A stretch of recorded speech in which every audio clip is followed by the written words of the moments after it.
everybody, and welcome back to our second episode of our newest series, Screened Plays. Tonight, we are coming to you on a sadder note, as we are paying tribute to a true legend of screen and stage. It is the wonderful Dame Angela Lansbury, who sadly passed away at the very young age of 96. She was a 3-time Oscar nominee and then earned herself an honorary Oscar. And then she was a 5-time Tony winner, which is a very high record, only beat recently by Audra McDonald, who won 6. But she hosted the Tony. I believe she also hosted the Oscars as well. So she was an all-around amazing woman who started her career in the days of old Hollywood and worked right up until recently, with her last film credit being the hit film Mary Poppins Returns, where she played the balloon lady.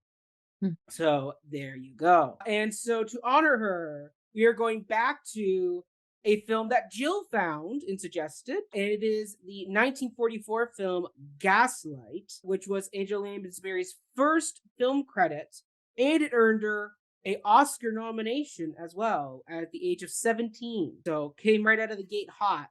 And she is playing the character of Nancy, the housemaid, and she is joined by Ingrid Bergman, who's playing Paula, Charles Boyer, who plays Gregory, Joseph Cotton, who plays Brian, Mae Whitty, who plays Ms. Bessie Thwaites, and Barbara Everest, who plays Elizabeth. And this film was directed by George Cukor.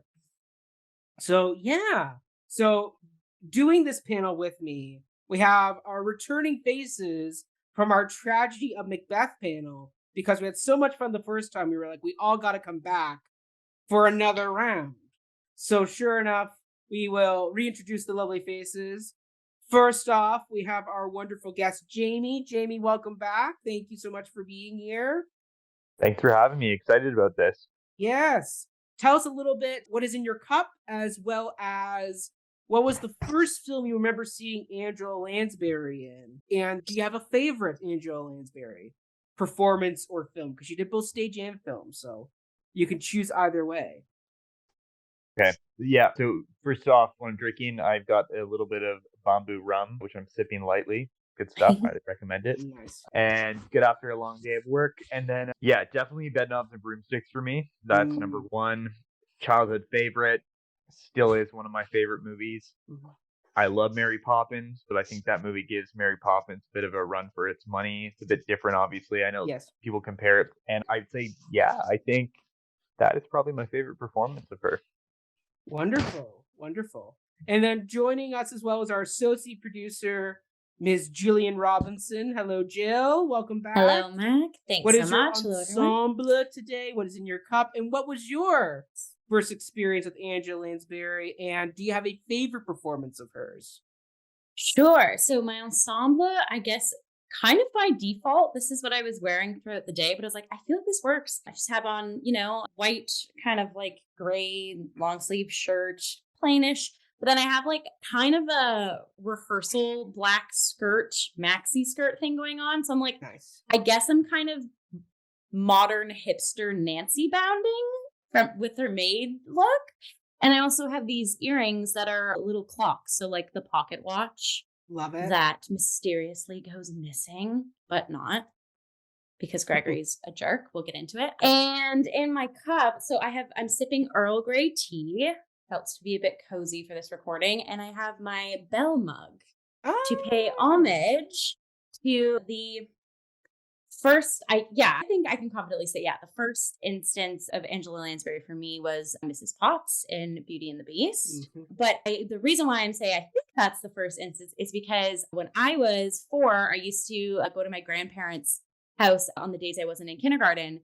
And my nanny, who I call my grandma on my mom's side, was obsessed with watching the show Murder, She Wrote that I watched with her as a 4-year-old. And so that was probably coincided with Beauty and the Beast too. But I did really like her acting in Murder, She Wrote. So I'm going to have to say Murder, She Wrote is by Angela Lansbury Awakening. Love it. Yeah. Great Murder, She Wrote. She hired a lot of old Hollywood film actors so they could continue getting their healthcare pensions from the union. So Wow. that was, and her husband was a producer, as was she, and she brought on her kids to be part of the production team. So it was very much a family affair for that one. So, and 12 seasons, so a very long running series, plus a number of television movies as well, featuring Jessica Fletcher. So very iconic performance. And then, of course, we have my co-artistic producer, the man who rocks a flannel shirt better than anyone I know. It is Mr. Ryan Borochovitz. Hello, Ryan. Hello, Mac. Love the introduction. How are you? Yeah, I guess I'm drinking water because I've had too much coffee today already, but it's in the cup, so there's that. Yeah, my much like Jill, my first introduction to Angela Lansbury was Mrs. Potts. I watched Beauty and the Beast tons of times as a kid and as an adult. It's one of my favorite of the Renaissance era Disney movies, and yeah, she is iconic as this lovable grandma teapot. And yeah, that always holds a special place in my heart. Love it, love it. And I will say for me tonight, even though I'm in black and white, know that I am drinking a diet cranberry ginger ale. And I also came to Angela Lansbury through Beauty and the Beast as Mrs. Potts. But I will say probably my favorite performance of hers on screen was her performance in The Manchurian Candidate, where she plays the mother in that and was terrifyingly villainous in that role. And then I will say my favorite stage performance of hers, though, is probably her original performance as Mrs. Lovett in Sweeney Todd, where she once again played a very villainous character of this cannibalistic pie maker. So she played a very good villain when she wanted to. And it's always a lot of fun to see her go from doting and lovable to just very villainous. If you have not seen The Manchurian Candidate, I highly recommend it. When she makes her turn in the film and you realize who she really is and you realize what she's been plotting the whole time, you're like, oh my goodness, how could you do this, Angela Lansbury? She should have won the Oscar for that, but got beat by Patty Duke. It's been on my list for so long, I haven't seen it yet, but I'm going to watch it probably in the next few days. Yes, watch it up. Manchurian Candidate. It is like a quintessential classic, great film. Came out right before JFK's assassination, and then because of the film's content and subject matter after the assassination, it was put on the shelf for almost, I think, 2 decades before it really kind of got its second wind again. Yeah, Frank Sinatra, never been better in that film. I think that was probably his best role, and it's just a superb film if you're looking for some really good cinema. Mac, may I say, for all of our listeners that maybe are just listening and not watching, your visual ensemble today in the Zoom room is probably, it wins first prize, I think, of all of our panels. Mackenzie has the noir function on for virtual background. And then his background is Gregory and Nancy looking at each other, but Mac is kind of embedded in between the two of them. So it really does look like you are in this film that we were going to chat about. They are both looking at you. Yes. You are part what of are you going to say about us? Yeah. Am I the villain? Who knows? Nice. Yeah. But yes, let's get into what this 1944 film that Jill was the one who came up and realized, because we were talking about doing a tribute to this great artist, and there was talk about, do we do Driving Miss Daisy? Do we bump up our Sweeney Todd pro shot from Next Halloween to now? Is there a pro shot of her doing Blythe Spirit that she won the Tony for? There was lots of options, and then Jill came up and said, Ryan and I both looked into it, and her first film that she did, Gaslight, is actually an adaptation of a stage play. So we were like, perfect. We just launched our new series, Screenplays. So this gives us a way to honor her stage and film by tackling a film that was adapted from a stage play. So there was. And what's neat too, any Ontario or Toronto listeners, the Shaw Festival Theatre just did a production of Gaslight recently when this recording is going out. So maybe you saw the stage play and then you will go see this movie and hear us chat about and chat like both sides of things too. So yes, Gaslight was on the mind. Yes, it was. And so let's get into the film.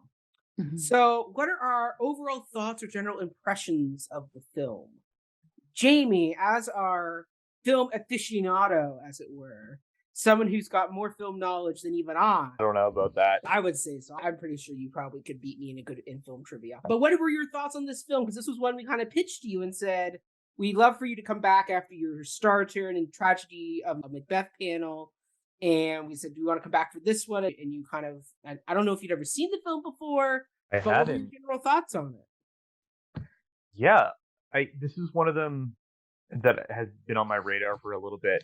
I remember it coming on the Criterion channel, and I put it on my watch list. And like many movies, I never get to the ones on my watch list, so I never got to this one. So it was great getting to go back and look at it. I think I really enjoyed it for the most part. Obviously, I think it has a few of those, 1940s kind of old Hollywood tropes with sort of the quick endings and certain things that don't like fully add up. But all in all, I thought it was a really nice, I would describe it as Hitchcockian, I would say. It's got that kind of vibe with the film noir aspects as well.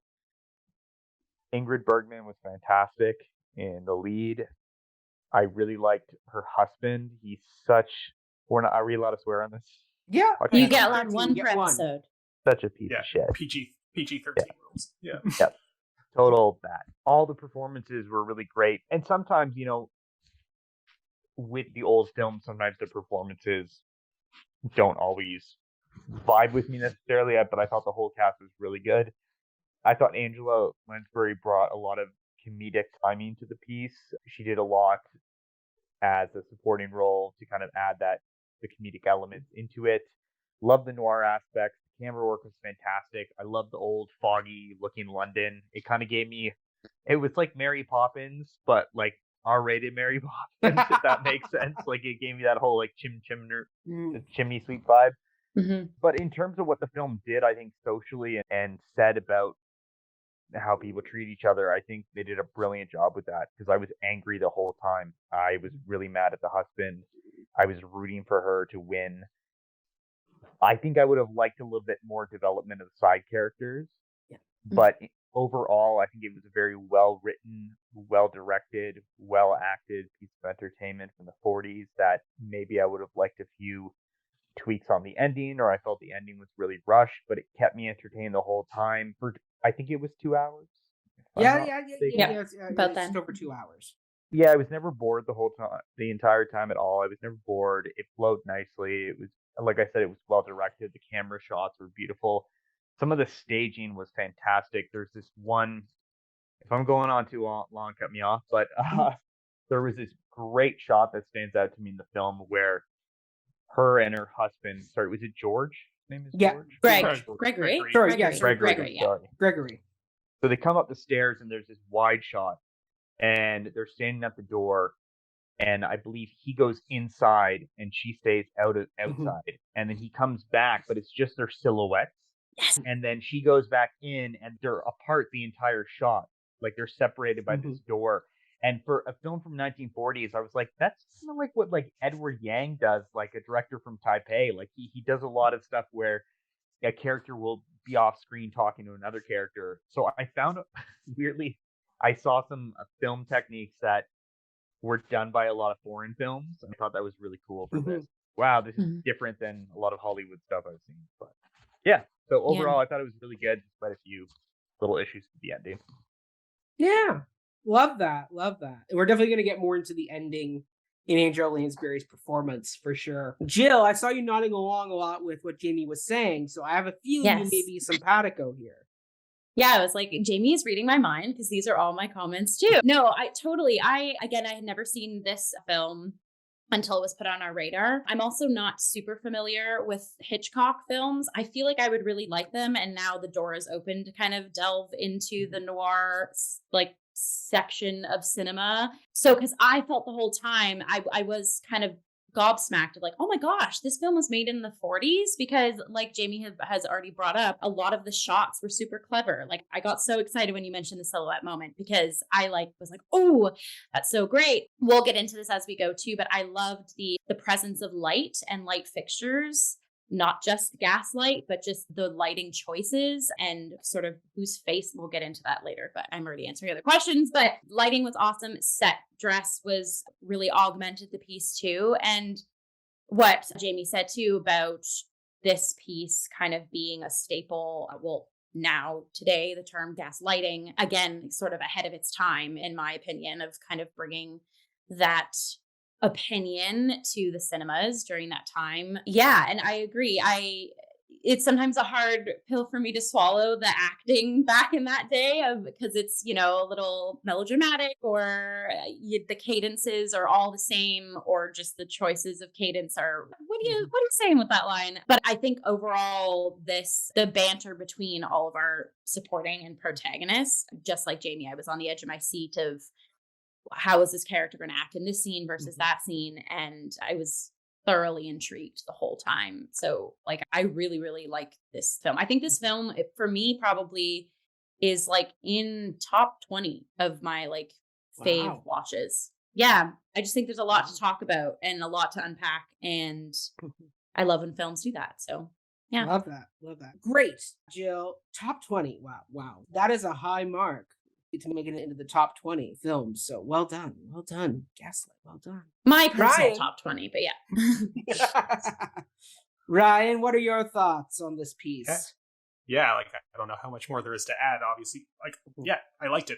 It really holds up. You two have both said it really well. Jamie, I like that you brought Hitchcock into this discussion, because I feel like that is a good frame of reference if you're trying to describe this movie to someone. Like, it's Hitchcock-alike. And Patrick Hamilton, who wrote the play version that this is originally based on, I believe he wrote, was it either the screenplay for Rope or a play that Rope is adapted from? Oh, wow. No, maybe. Yeah, cool. I correct me if I'm wrong, people in the comment section, I guess, if I'm a little mixed on my facts there. But like, yeah, that being one of the most like theatrically staged Hitchcock movies, it sort of definitely seems like fitting in that, if this kind of comes from a similar oeuvre. But yeah, I thought, you know, we'll unpack some of the finer points more as we go. But yeah, I just thought this was like a really strong movie. It's certainly, there's things that maybe haven't aged in the best way, but like, of course, it's, you know, it's a product of its time, and I think we can encounter it as such. But the one big thing I'll say, and we will definitely talk more about this in a later question, but I was quite unimpressed with the play that this is based on. Specifically, like, yeah, I didn't get a chance to see the production that was just at the Shaw Festival. I've never seen this play staged, and I believe we'll probably talk more about this later, that the Shaw production took quite significant liberties with the original. But yeah, we found the text of it, and Jill and I read it aloud, where like I read for all the fellas and she read for all the ladies. And it took us like 3 nights to get through it. It's a real slog. And it's called Angel Street, right? Yes. Yeah. So that was hard to find. Yeah. So we had a hard time finding, like, where does this play exist? Is it not published? Like, how do we? And yeah, so I think if by Wikipediaing serves us well, that it kind of was staged under different titles. Sometimes Angel Street, sometimes Gaslight, with a space in the middle, unlike the, you know, compound word Gaslight we have of the film title. And yeah, and I think probably after the popularity of the film, they really just doubled down on this thing is called Gaslight, because that's what people will recognize it as, even though they're very different from each other. Yeah, I will get more in details about the creative liberties that was taken by the film to differ from the play, but let's just say that I think the dramaturgy that went into those decisions is probably, I think, the strongest thing about this film. So I was very, you know, after reading the play that I didn't care for, this film just like really popped off the screen, and I was quite happy with it. Perfect. When you say that, Ryan. Oh, sorry. No, go ahead, Jamie. It's funny because I started this film and I found a YouTube link. I'm like, oh, this is Gaslight. And I started watching it, and I was like, I don't see Angela, or I don't see Ingrid. I don't see anyone. And it turns out there's a film from the 40s called Gaslight, which was made in Britain. This is a remake, which is also based on the play, and this is a remake of this movie. And funny enough, the British film has 100% on Rotten Tomatoes, where this one has 89. So I don't know which is better, but I think I'm going to watch the British one after. Yeah. We need to come back and do a follow-up episode on that one. And there we go. Follow up to the follow-up. Yeah, who wore it better? I love it. Yeah, I mean, I'll definitely say for me, I definitely got the Hitchcock vibes, as well as these reminding me of the Basil Rathbone old Sherlock Holmes movies, like the black and white Sherlock Holmes movies, which are iconic classics. Love them. Basil Rathbone all the way. Or is it Peter Cushing? No, I think it's Basil Rathbone. It's Basil, yeah. Yeah, Basil did the black and white ones. But anyway, so yes, definitely got the old mystery vibes there. I do agree with Jamie that the ending is very kind of rushed. There's a lot of build up to the finale, then it's like, oh, and we're done. But definitely the performances are compelling. That final confrontation between Gregory and Paula up in the attic, where she kind of tells him off. Yes, and yes. Don't know. We are going to talk about that. Bergman is going, but you're like, oh, okay, this is a lot. She knows of fun. where she's going. She does. Yeah. She does. This she does. knife? Yeah. Is it a knife? Is this a knife I see before me? The handle toward my hand. Let me. Yes, I commented on that too. Yeah. So there's a lot of great stuff there, and I definitely felt the frustration in this film where you know the truth because you can see it, but then the character can't, which once again is something Hitchcock talked a lot about, of letting the audience be ahead of the characters to create better suspense that's more longer lasting. His big example always was the classic situation of there's a bomb under a table at a family dinner.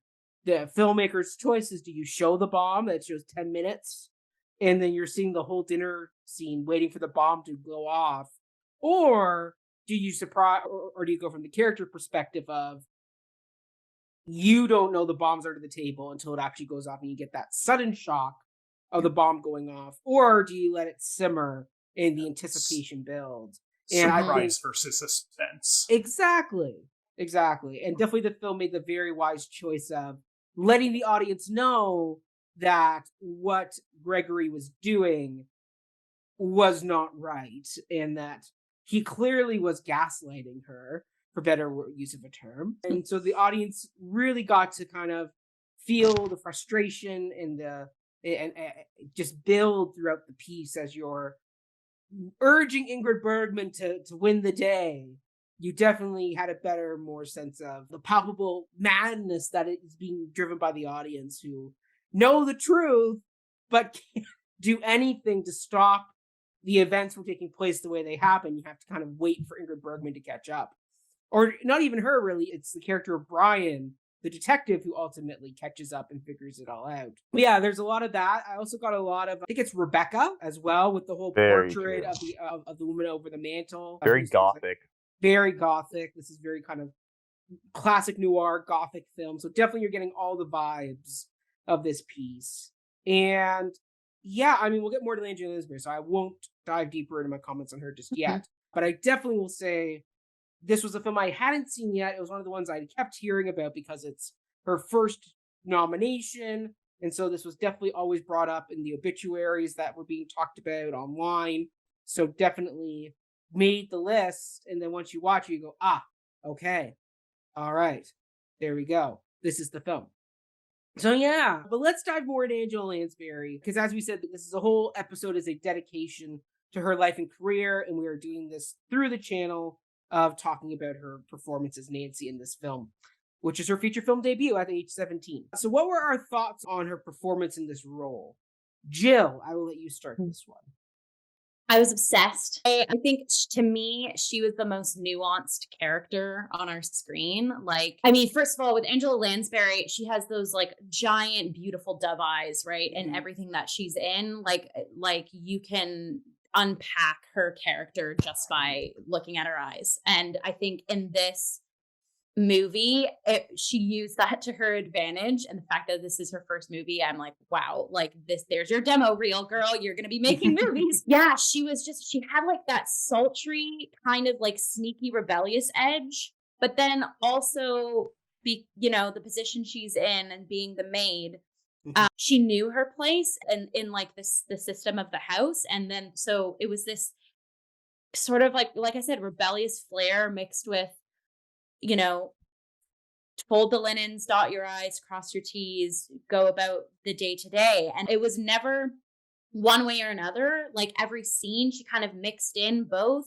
I thought it was a really lovely and subtle side note, the like backdoor sort of relation she was having with the cop, but it wasn't over the top. It was just she was the character that kept me, I mean, I was having this thought throughout the whole film, but kept me being like, is she in on it? Like, or is she going to say something? Or is she going to flirt even harder with Gregory here? Like, she just was definitely a character that was having me like say those things out loud. The film was doing that too. But so, yeah. And I don't know if that was ever resolved for me of, was she in on it, or did she just not care and kind of wanted to make her way in the position that she was in? Or, you know, I think we can say the same about Elizabeth as well. Like, we can unpack that character too, but both Nancy and Elizabeth, of, you know, Nancy being a little bit more of the louder in the sense of kind of coloring outside the lines, if you will, as a person. I just love, like, even like the picture that Mac has behind him right there, like that gaze. Is it like, is she like, what's up his sleeve? Is she like, is those flirty eyes? There's just like so much to unpack. So yeah, so I was thoroughly impressed, and a super well-deserved Oscar nomination for sure. Yeah. Jamie? Yeah, I'm a little torn on her character, actually. I think while I agree with all that, I think she was very fun to watch and like a fun character to be around. I think she definitely stood out. Do I think she should have got nominated for an Oscar? I mean, personally, I don't think there was anything in that role that, like, as great as she played it, but I think as well as, to me, there needed to be a bit more writing for her. There needed to be a bit more depth. Completely get what you're saying, where we're not really sure where her head's at, and that's fun about her character, right? She's flirting. She's, you know, sometimes seems good, sometimes seems like on Gregory's side. But again, she had that sort of relationship with the cop. I thought she was going to end up being the one to save her at the end, to be the undercover detective this whole time, and it wasn't going to be the male character coming in to save the day at the end. But it's the 40s. But, you know, for the 40s, it's a very progressive film for the 40s and what it talks about. So for me, I wanted more from her character. And Ingrid Bergman is, as great as Angela Lansbury is, Ingrid Bergman is, she's so fantastic in this role. She's so good. Oscar for this performance. Oh, okay, I didn't know that. So they both. Oh yeah. Ingrid Bergman was Best Actress. Angela Lansbury is Best Supporting Actress. Supporting. Okay. Ingrid, I could see. Angela Lansbury, like, for sure, you can see there's talent there, but it wasn't Oscar worthy. I don't know. I'm not sure. I think no. I think personally no. Although she's fantastic to watch. She's so much fun. I don't think she was like the standout of the film. Love you, Angela, wherever you are up there. But yeah. Yeah. Jill, looks like you were chiming in with something. No, I was just going to say, just to talk a bit about Ingrid, I read somewhere too that her winning the Oscar to date is, like they say, it's the best performance that has won that award for Best Actress. So just a little tidbit of info. I believe so, unless what I read was out of date. But no, I don't know. The Academy, or who knows? Yeah. Okay. Yeah. Neat. Yeah. Wow. Ryan? Okay, yeah, like, I feel like, you know, I'm hearing, like, a lot of cool stuff from what both of you are saying. Like, because I agree with you, Jamie, that, like, you know, we obviously, watching it today, gravitate towards this character because, oh my god, it's Angela Lansbury. We see the rest of her career unfolding hereafter. This is kind of like this interesting inception point of, you know, everything that is to come. But it is a very minor character. She does a lot with it, and she's, like, you know, such a presence who pops every time she's on screen. But, like, yeah, there's, you know, only so much that she can do with, you know, what a minimal presence she is throughout. Now, what is interesting, and this goes to Jill, what you were saying, and sorry, I'm probably going to be bringing up thoughts I have about the play that this is based on throughout, but she is very much, there is a big scene in the play featuring Nancy that is cut from the movie. I don't know if it was ever in the screenplay, if they had, like, shot it and the scene was deleted, but there's specifically a moment in the play where she and the play's version of Gregory, Mr. Manningham, Jack, is they have this little kind of meeting, like when the lady Bella, Mrs. Manningham, as she's called in the play, is off stage, Paula here.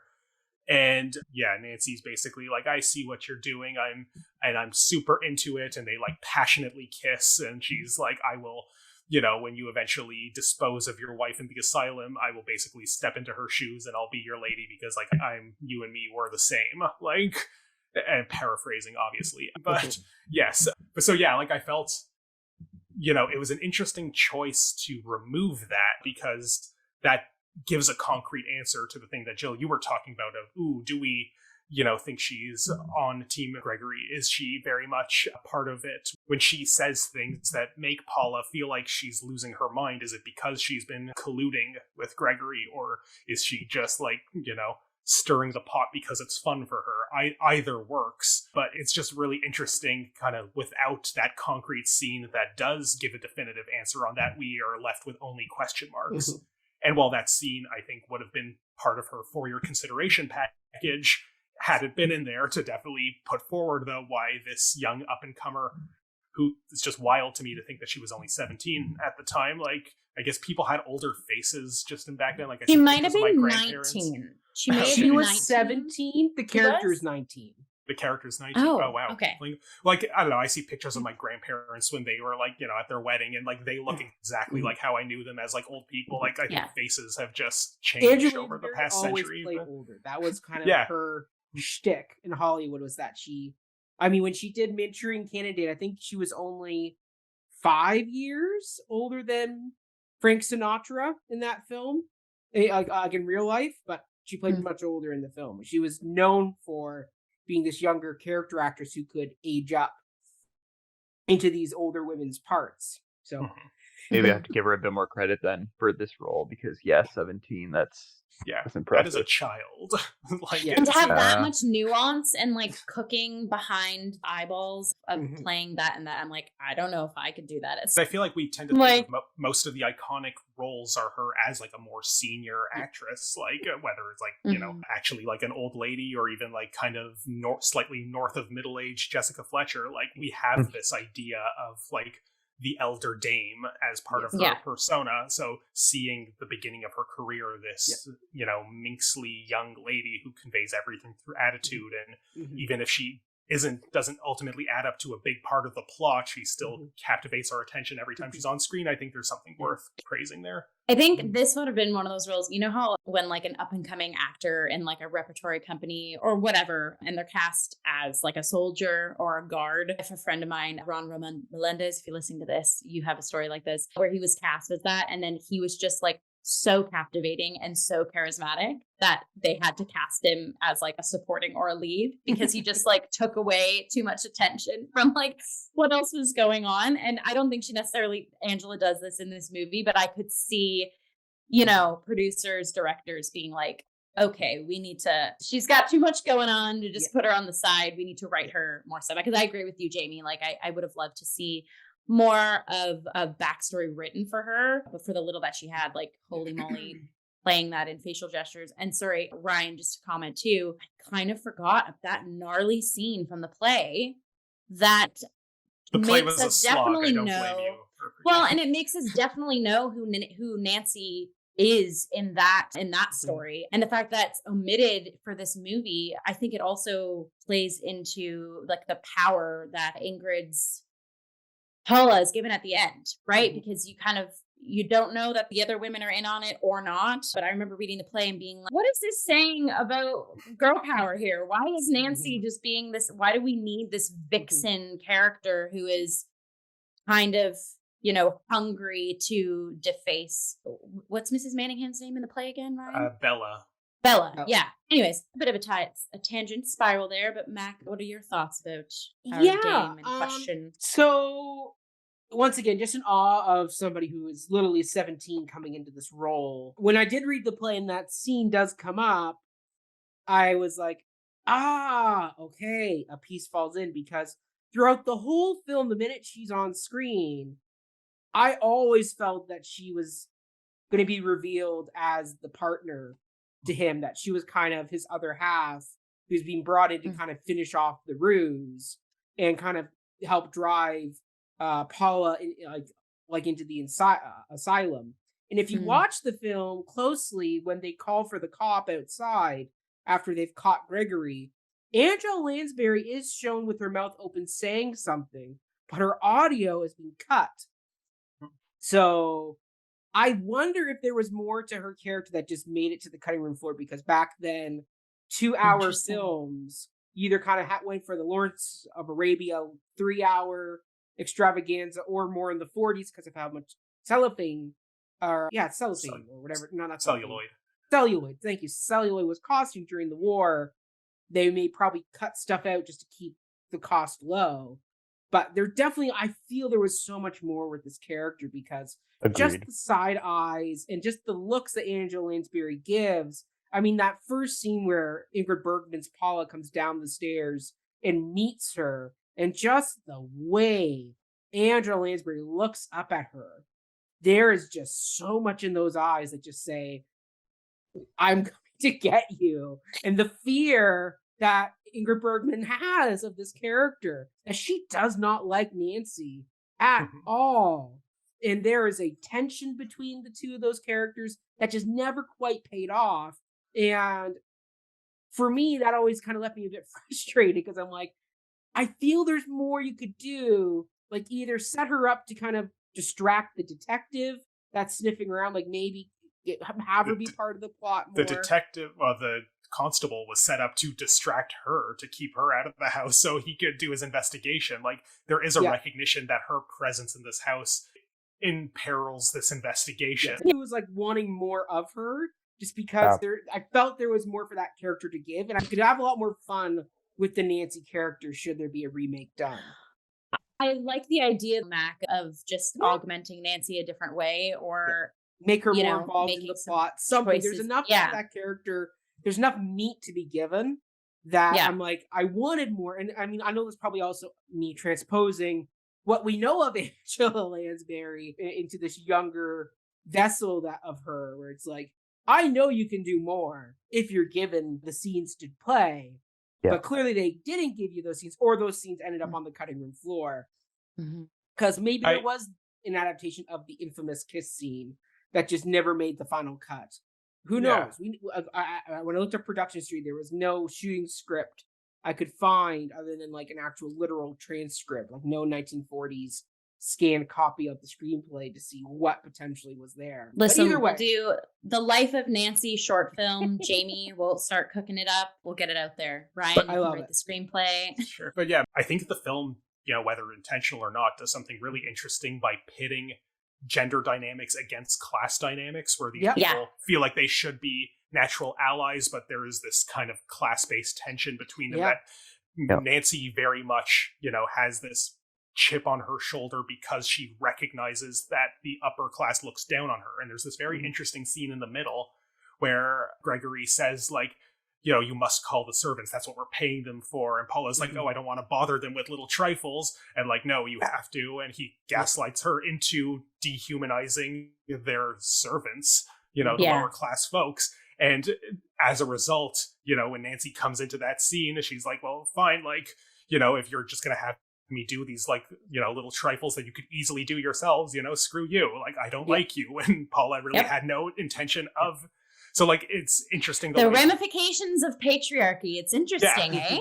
But I think it's interesting that they don't become natural allies, and the film seems to be actively commenting on the other vectors of oppression that are preventing that from being so.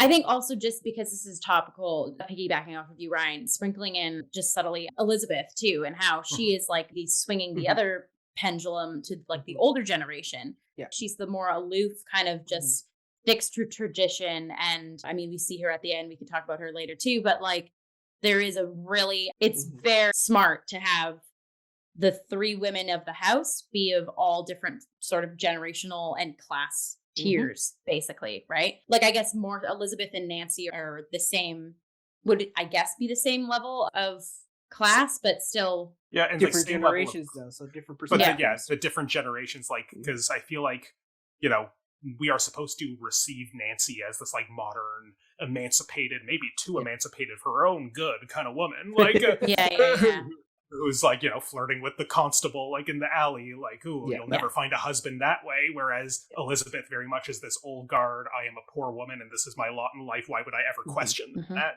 And I think we see these dynamics very much based on those generational lines. Definitely. Yeah. All right. Well, let's get into the next question, which we've kind of already been talking about in relation to Angela Lansbury, but let's kind of give them their own moment to shine. What were your thoughts on the rest of the cast? I will start this one because there's a character I really want to shout out, and it is Dame May Whitty as Ms. Bessie Thwaites. Yeah. But she is wonderful. The minute she comes on screen in that train ride scene with the biscuits, and she just is constantly around as the kind of the classic busybody neighbor, and she gets the final shot of the movie. Like, she's one of these characters that just kind of shows up and just keeps coming around, and it's like great seeing her annoy Gregory. You see her also kind of at the beginning kind of being a little off-putting to Paula, but then by the end Paula's like, yeah, no, like, I want her to come over because at least then it gives me somebody to talk to. And Gregory kind of gaslights her into not doing it. But it's one of these great kind of society women that are around that are just so much fun because really they're just there to chew the scenery and have a really fun time and be just kind of, like a kind of just a funny scene partner.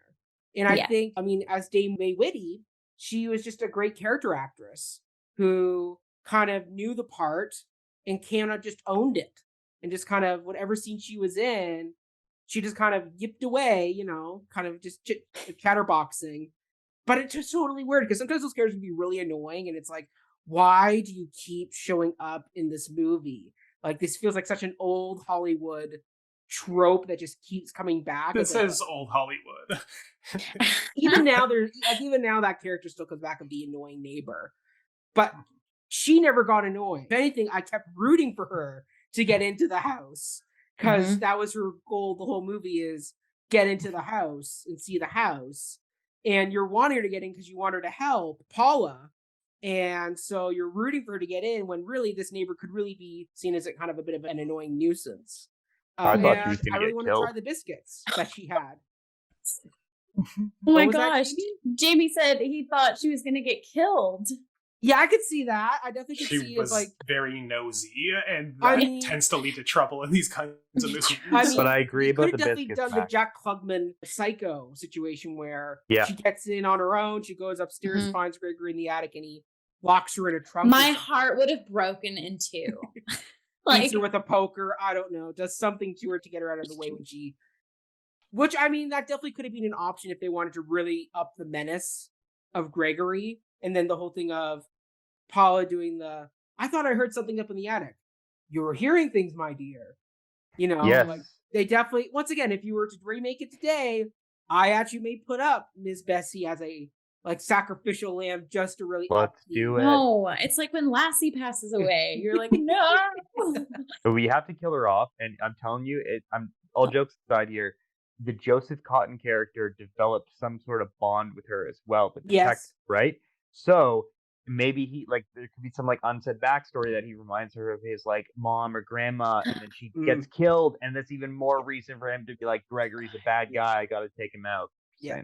Like, I also, just since you bring up the relationship that they have with each other, like, I was so excited because the scene in the middle when they're like snooping around together, and I'm like, they turned the kind of like, I am the monologuing detective character from the play into what I thought was going to be this detective duo of an actual detective and just an old lady true crime enthusiast. Yes! Yeah, it's so wholesome. Like, I just like, can we have like, I would watch a whole procedural crime drama show of just the two of those characters together. And like, maybe it's a little Murder, She Wrote foreshadowing here, but like, I love that kind of old lady detective archetype. Like, I think it just, and like, she's just such a fun biddy. Like, and she is introduced in that biscuit scene, like reading a book that's clearly based on the Bluebeard myth, which this movie is also a riff on. Like, she kind of has this sort of like omniscient narrator, like, let me talk about very prescient things that are going to be important later. So here's what the movie's about.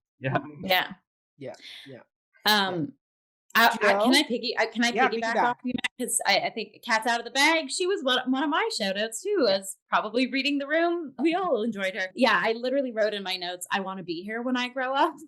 I think she just like it just has that like kind of subtle, annoying charm, but like everyone is kind of wanting to be her friend on her side. She, the scene where she like knocks on the door and is like, anybody home? And then just lets herself in. Yeah. She's like, I'm just going to do it.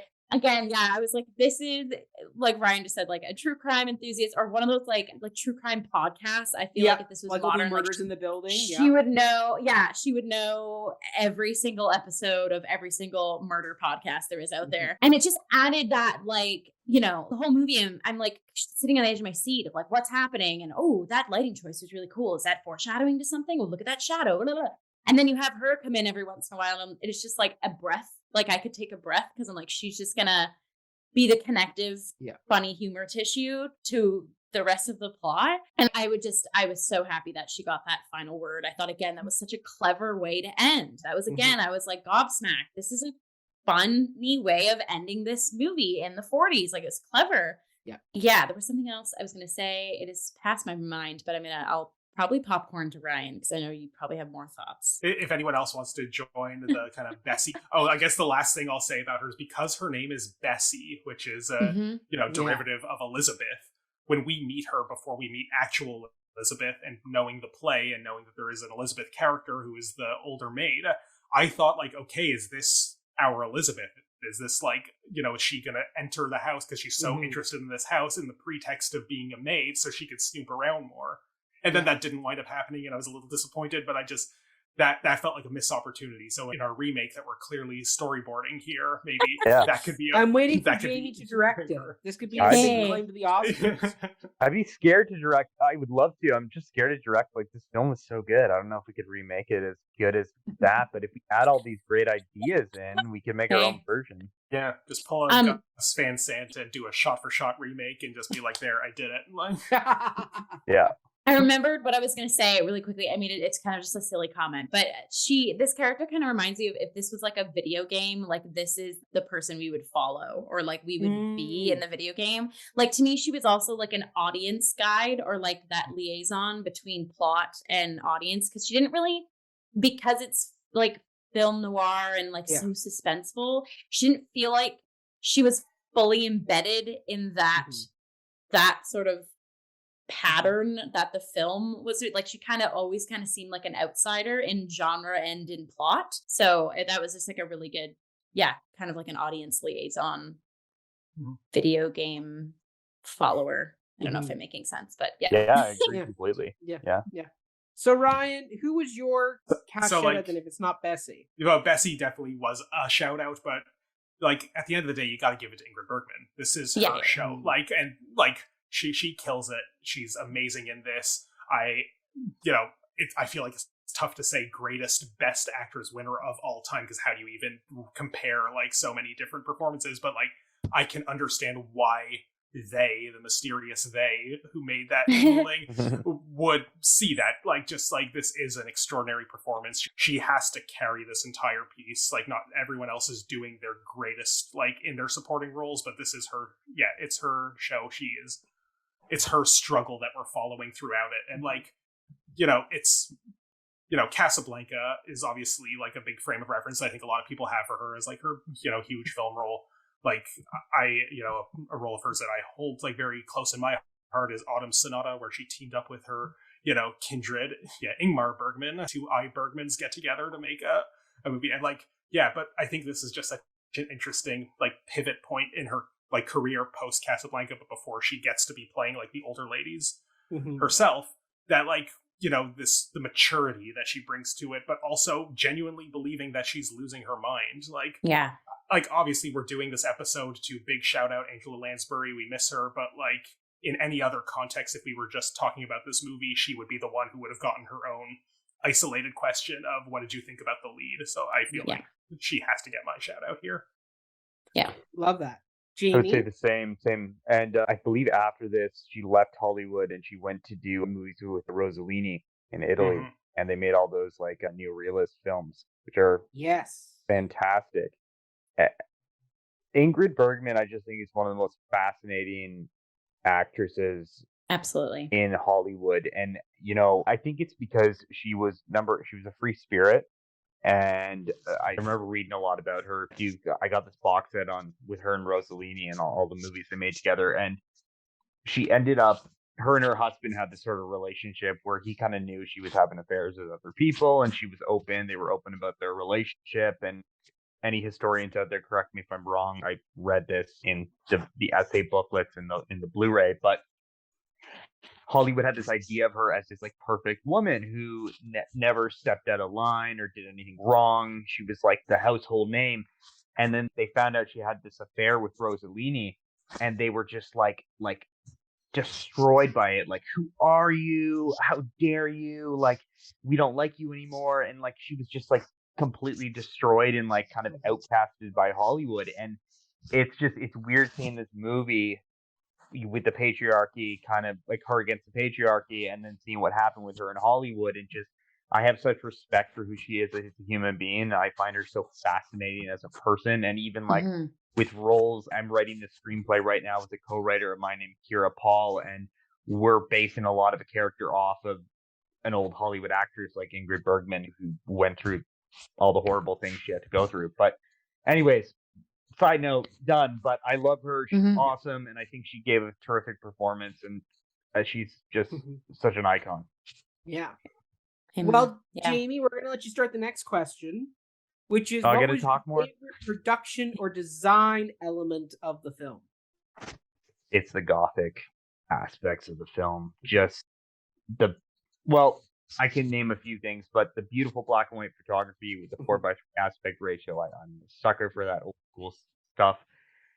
I love the way the house looks, the old gothic look, the shadows, the way they use silhouettes. The art direction was beautiful. The way they had the opera singer's old things were just so perfectly picked. The photo on the wall.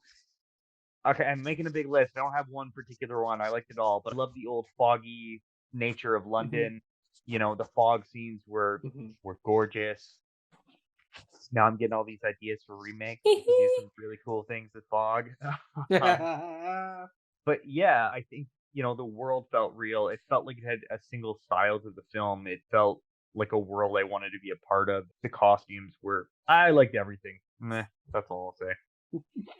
Love that. I will piggyback off you because I had the house as my favorite element of the film, design element, production element, just because it was so versatile, where at one point it's this beautiful, luxurious townhouse in London, but then at other points it's haunting, like when you come in the first time after Ingrid Bergman returns the first time, and it's all cobwebby and there's pieces of dust and artifacts everywhere, and then it becomes almost like a prison in the way like the doors, the shadows kind of really do feel like a bit more like the Shawshank Redemption, like in that kind of really enclosed claustrophobic space. And then I love that they really use the staircase, like looking down the levels of the staircase all to each other, and you just kind of felt this continual tension as they were working their way up the house to ultimately get to the attic, where we find Gregory doing his dastardly deeds, but then also we have the great climax of the piece in the attic between Paula and Gregory, and then the very final scene is on the roof. It is outside the house. It is up above the city, up above the fog and the smoke and the haze. Like, it's really great. So I think they really use that house as a great way to kind of double on to what was the actors and the performers were experiencing in this performance. And really the house became kind of the other character of the piece. Is really one of those unique situations where, just like how when you watch Titanic, the boat really does become a character in its own right. And when you watch the boat die as it sinks, you're feeling the pain of that moment. And when you're watching this film, the house really does go through this evolution of a character where at one point it's welcoming, and then at other points it's scary, and it kind of takes on all these different things to these different characters depending on what they're doing and what they're feeling. So I really did enjoy the house Ryan, Mac, I you see. meant. Oh, I'm sorry. Jamie, I go just to first. piggyback off that. Mac, you did mention Rebecca as well, and that also has a very iconic location. So Yes. great example there. Yeah. Yes. Sorry, Ryan. Yeah. No, and I would, before I get to my shout out, I would even add that, like, Mac, you're right, that, you know, in this metaphorical sense, the house is a character, like, in the way that, yeah, the boat is the character in Titanic, or the desert is a character in Breaking Bad. But, like, when we talk, like, in terms of these kinds of metaphors, but I would also say, like, the house represents was it her grandmother, her aunt? Her aunt. Her aunt, yeah. But, like, it is very much her. Like, they've moved into her space where this murder happened. And, like, Gregory is in the house to finish the job, and he is violating and plundering it. Like, it is, you know, it very much is this personification of her essence and the kind of ghostly spirit that she brings with her. Like, all of her pictures are still on the wall, all of her costumes are still there. The jewels are hidden in a costume. Like, very much, yeah, it is her essence that I think is captured in this house. So when we feel for the house like a character, that is facilitating that spiritual exchange there. Yeah. So I just Like wanted to add that. Heights, sort of. Yeah, exactly. So, yeah, just wanted to add that to your lovely pontification on the house itself. My favorite production element is actually the film editing, which I thought made some very interesting choice. And one kind of thing I want to talk about in particular is the way weapons were framed in the editing of it, because, well, it's interesting. So we have, like, two key weapons. There is a gun and a knife, and, like, the visual storytelling really tracks these two objects in a way that I just thought was neat. And, like, they're kind of in very Chekhov's gun sort of sense in terms of how it reveals their presence and then pays it off in a certain way. And it's funny that it's, like, literally with these weapons, like, the gun is kind of, like, a lot, like, shorter and more subtle that we see that Gregory has it. I think it's first introduced in his desk. I'm trying to remember the specifics, but yeah. Yeah, and then they leave it on the ground for a while. Yeah, and I was like, so when are they going to pick it up? Well, exactly. So, like, just knowing kind of, like, you know, screenwriting 101, that, like, okay, Chekhov's gun, we've seen it, it's been established. And then, so when the detective is confronting Gregory, and then we kind of get this, like, great shot of the gun being pulled out in his back pocket, and then he pulls it, like, again, it's sort of the Hitchcockian suspense thing, not with the 10 minutes till a bomb goes off, but we see that he has it, and suddenly the stakes are elevated in the scene. And then he pulls it out, and we cut away. Here's where the editing comes in, and, you know, we hear the bang, and we don't know what happened, and then we cut right back to, you know, clearly he's missed, and we push the gun away, and then we never see the gun again. But then the knife, in particular, I thought was really, like, well established, because we first see it when he's using it to stab the chair while he's rooting around in the attic looking for it. So there's already this kind of violent connotation of I am using this to do my thievery. But then, of course, to talk to the end of the movie and this, you know, Ingrid's brilliant monologue, or Paula, the character's monologue, like, you know, quick, get the knife, use this, you know, weapon to save me from, you know, being tied up. And, you know, she says, where's the knife? Oh, is this the knife? And she's holding it. Like, it's just, you know, a very good, like, visual payoff that, like, at first you don't see it, and then you do see it, and then you see her walking towards him menacingly with it, and then she releases it in her hand. Like, and sorry, Jill, did you want to jump on that? And just in that, she's using his weapon of gaslighting against him in that moment while wielding. And it, again, it reifies how much stronger the psychological manipulation, like how much of a hold that has had over all the character, like, about her as a character than the tactile. And I'm so glad you bring that up, because part of why I think my mind gravitated towards these, like, objects of physical danger is because so much of the danger in this piece is psychological. Words are the weapons. And so we kind of, you know, the stakes are elevated by the presence of these objects, but at the end of the day, the gun, you know, we hear a bang, but it doesn't result in anything, and the knife is not used to stab anyone, even though it seems like it's established that's indeed what's going to happen. And so it kind of, the presence of these objects and the way that the film editing tells a story with them is actually, like, interestingly deflationary, that it's not about, here is the Chekhov's gun, someone will be shot with it, it will go off, but at the end of the day, the gun is not the biggest threat in this house, the knife isn't the biggest threat in this house, this man and the words and his psychological manipulation is. I will say, so just looked up who the film editor was. Okay. His name was Ralph E. Winters. Good job. Born in 1909 in Toronto, Ontario, Canada. Local boy. And this was his first major film after doing a number of B movies. He went on to be the film editor for Ben-Hur, Oh. He did Seven Brides for Seven Brothers. Ugh. He did On the Town, High Society, Jailhouse Rock, The Thomas Crown Affair, The Pink Panther, Victor Victoria, and wrote a book, his memoir of Some Cutting Remarks, 70 Years a Film Editor, which was released in 2001.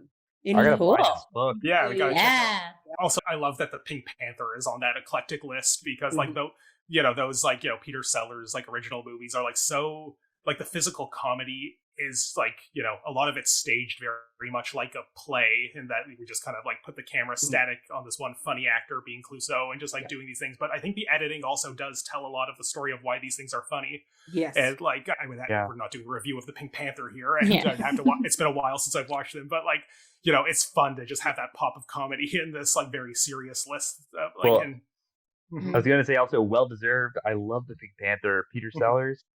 Yeah, classic. Yeah. So good. Yeah, I think it deserves. Sorry, it's not a Pink Panther review. No, that'll be a separate like Patreon. They're not based on plays. But yes, just wanted to give him a proper shout out as a Canadian boy. Yeah, he went on to do a number of great things and died at the age of 94.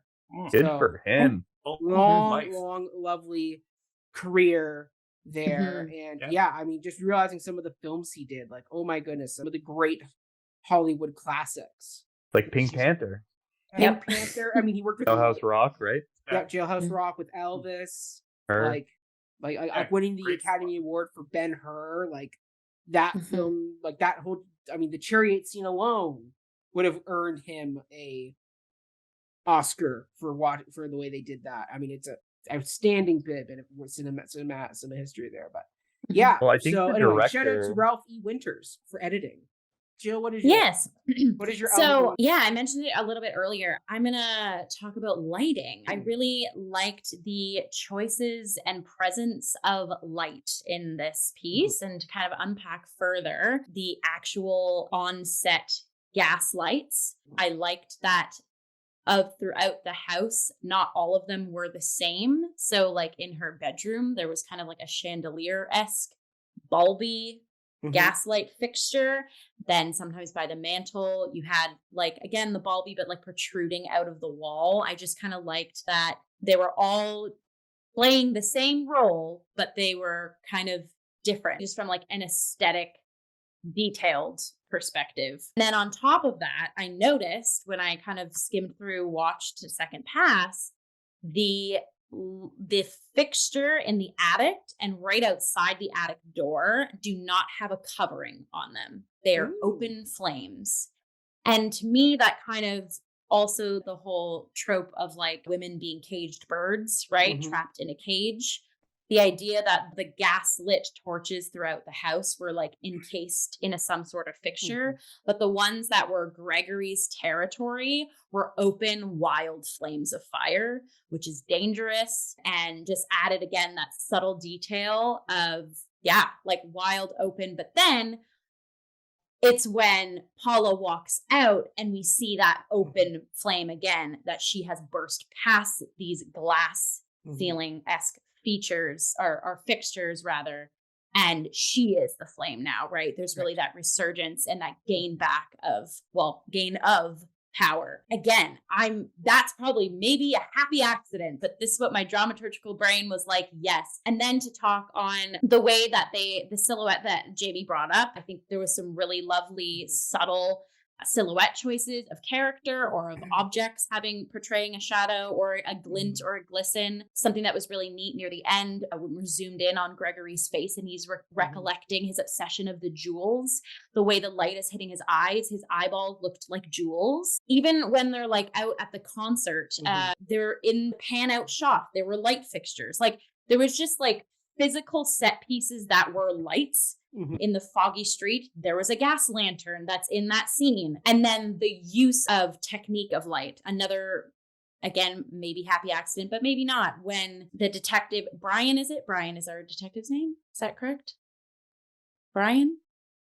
Yes, Brian, yeah. Okay. Yeah, Brian's the detective. So Brian and Paula are about to enter the attic.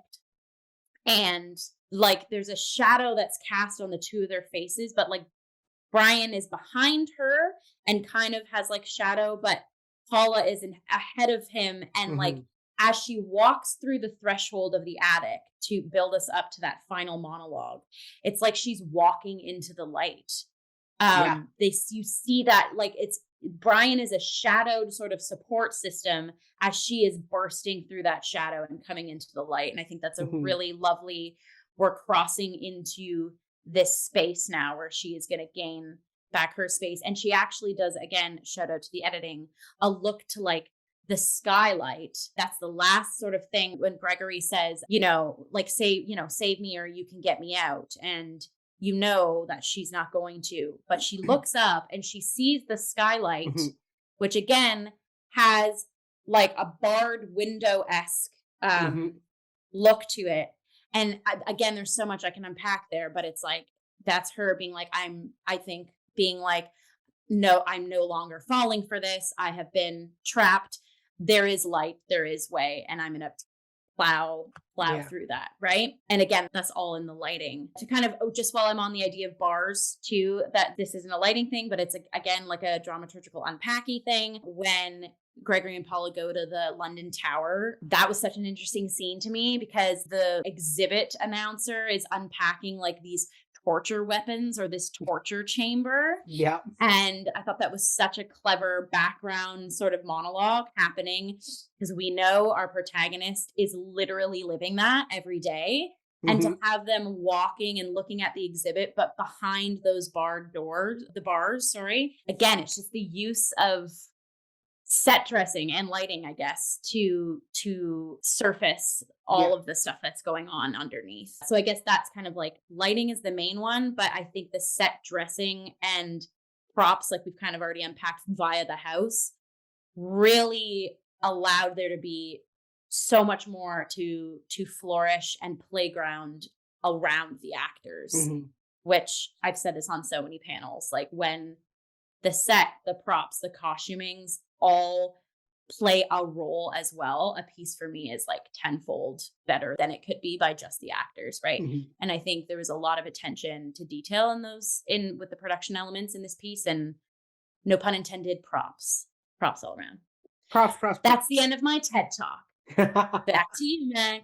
Love it. Okay, well, let's get into the play because we've alluded to, and so let's kind of get into it, which is this film is quite loosely adapted from Patrick Hamilton's play Angel Street, with significant alterations made to the plot and the characters when it was adapted for film. Do you feel these changes improved the story? Why or why not? Ryan, I will let you do this as you are our man of adaptation. Yeah, and I've definitely hinted at this enough in the previous questions. Yeah, like I will just come out of the gate and say, yes, I think these were huge improvements because the play kind of sucks. Sorry, the ghost of Patrick Hamilton. Coming to get you now. It's a snooze. Like so much, the majority of the plot is spent with the detective. His name is Ruff in the play. I don't care that Great they changed name. it. It doesn't. Yeah, his name is Ruff, and he just comes into the house. And he basically just exposits at Mrs. Manningham, Bella, here Paula, for just like 3 hours, just kind of like going into all the details about this whole backstory and, why you now have to play a very significant role in helping me bring your husband to justice. And like, he just goes, it is like, in terms of terms that could have been coined by this piece, it could have been called mansplain, because like that is basically the entire plot is just him mansplaining the tragic backstory of her house. That's to the her. Parody play, Ryan? Yeah.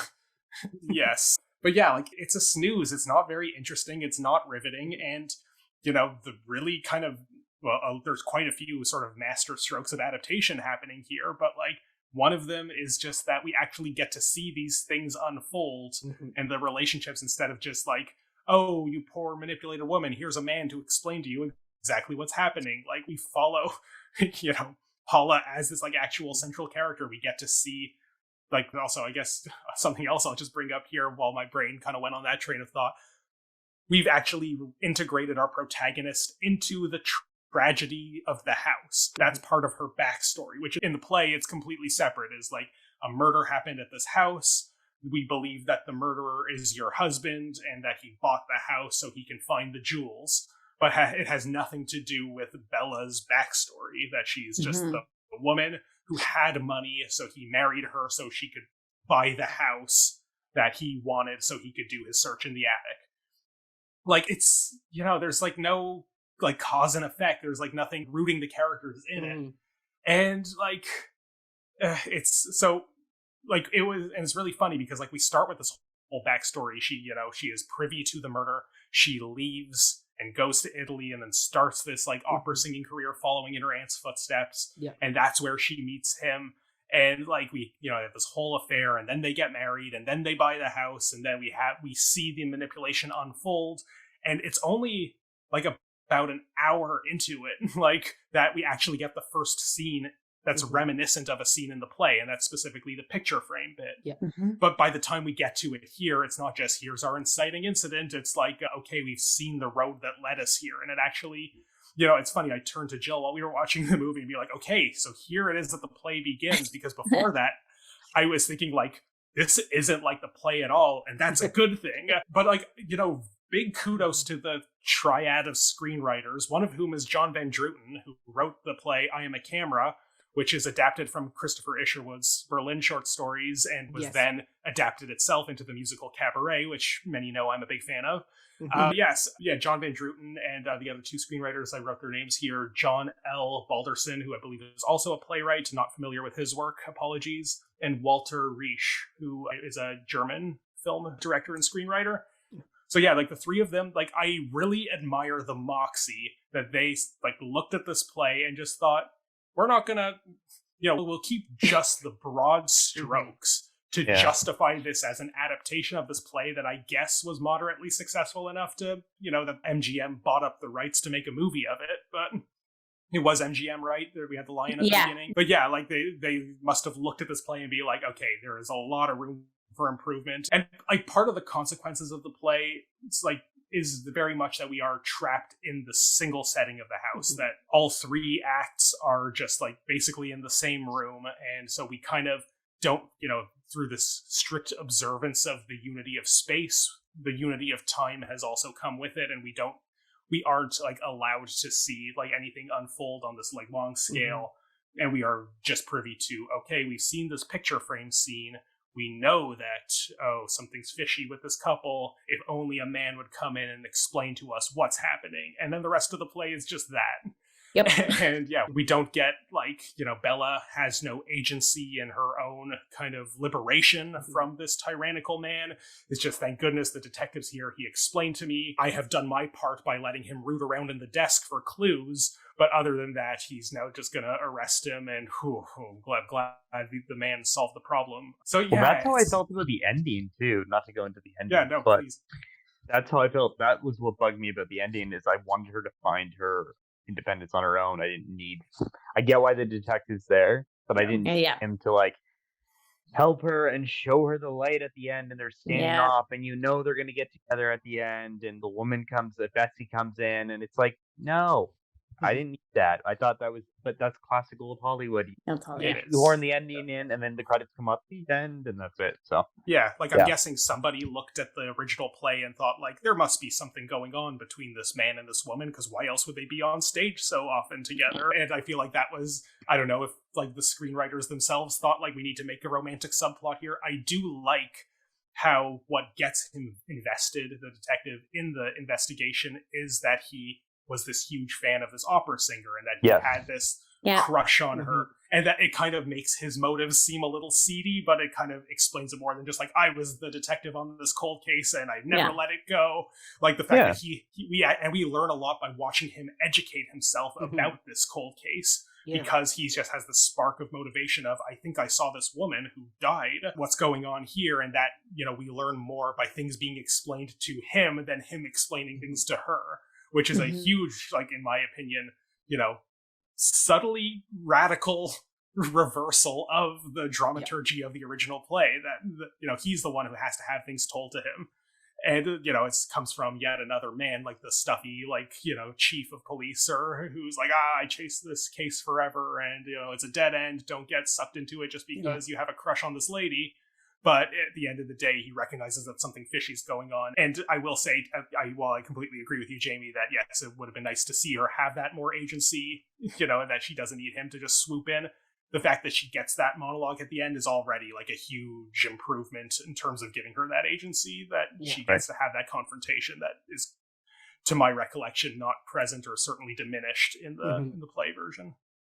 Modern hot take, they just invite Bessie to join them. Become like a little Scooby-Doo. When the curtain goes down. Yeah.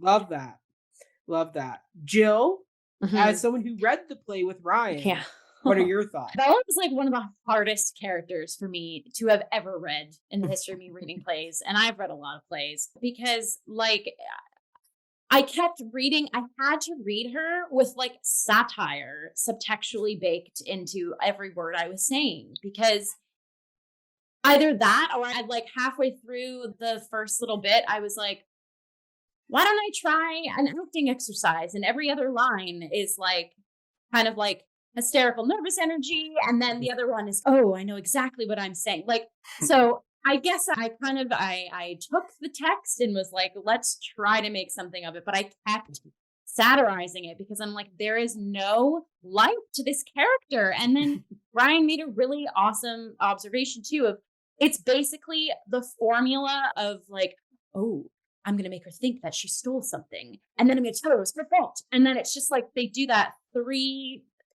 how many times? And it's like, okay, we get it. And what I love about this movie is what we've already unpacked of like, there are these subtle character augmentations of like Brian knowing her aunt before, of the house being her aunt, and the literal victim of her husband's murder was a blood relation. And there's just so many like this, there was finally stakes. And then again, kudos to the screenwriters, like stakes times 3, no pun intended. There was 3 of them, but it was a very boring play. And again, the play itself, I was like, this isn't what I expected this play to be. And again, I would have loved to see Shaw's modern adaptation. I know it was, the name is escaping me, but it was an adaptation.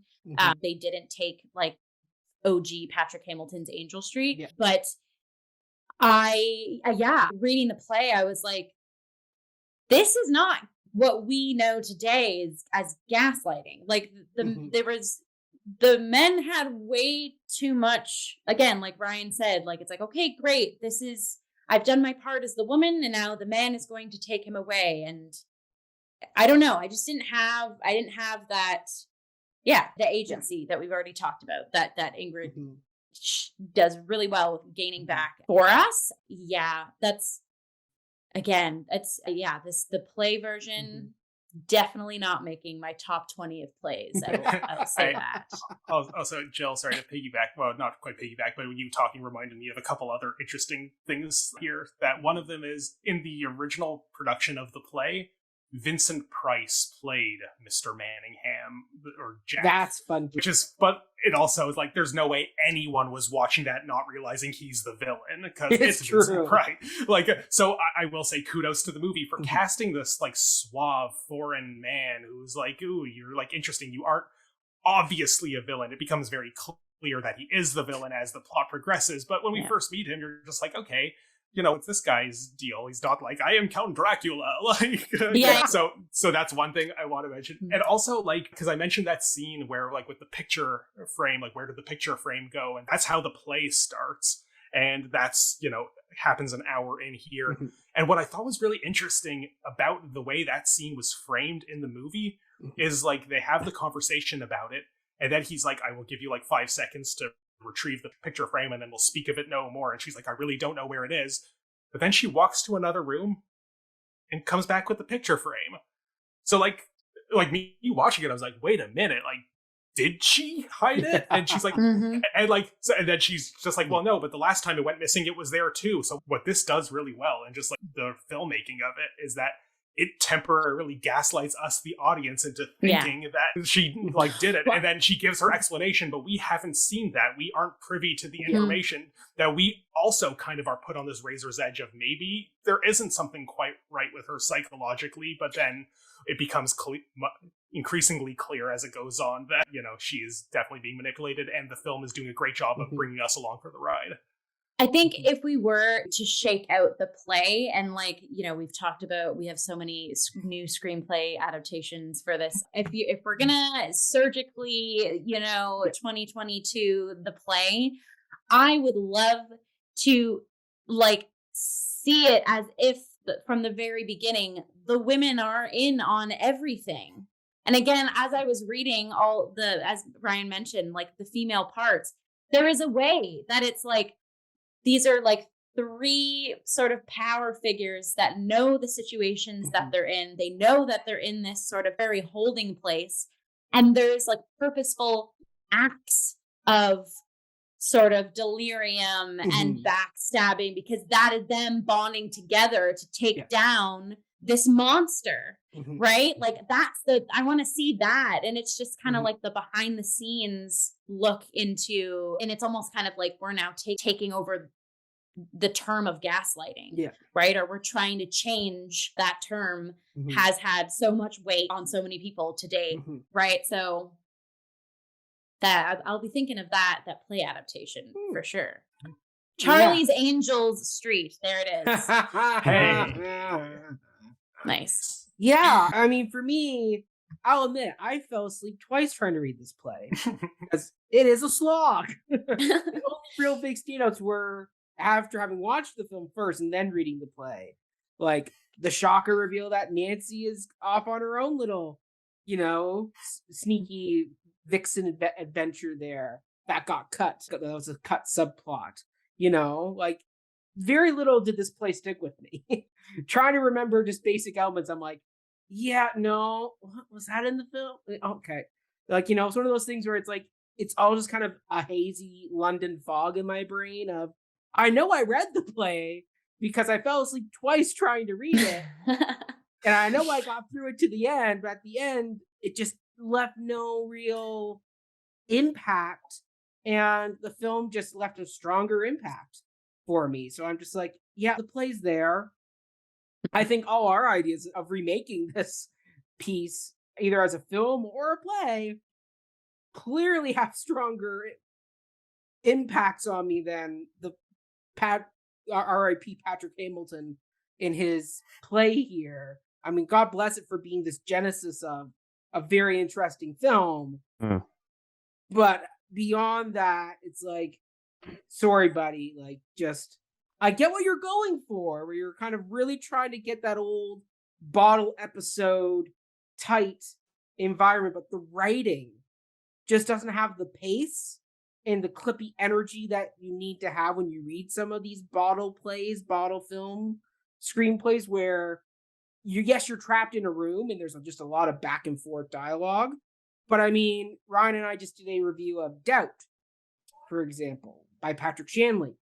And when you watch his scenes, because the play is very much a bottle play, or I'm using bottle as a term, but in film, it's a bottle episode, where it's like it's going to be contained in this one space, and that's what happens. So when I'm saying bottle audiences, that is what I'm meaning, because I'm not sure if everybody knows the term. But anyway, so when you watch Doubt, there's a lot of scenes in Sister Aloysius's office that are two-handers, and when you read the scenes on the page, they clip right along because you are moving, because the writing is so sharp that you're eager to get to the next page, like a Dan Brown novel. And then when you do this play, and it's long, kind of meandering scenes where you see the idea that they're wanting this to be a really kind of, you know, clippy, dramatic back and forth play, but on the page, and I also think because the writing is old writing, like it's very much like old Shaw writing, where they got to describe everything to the point where it's like, do not need this much detail.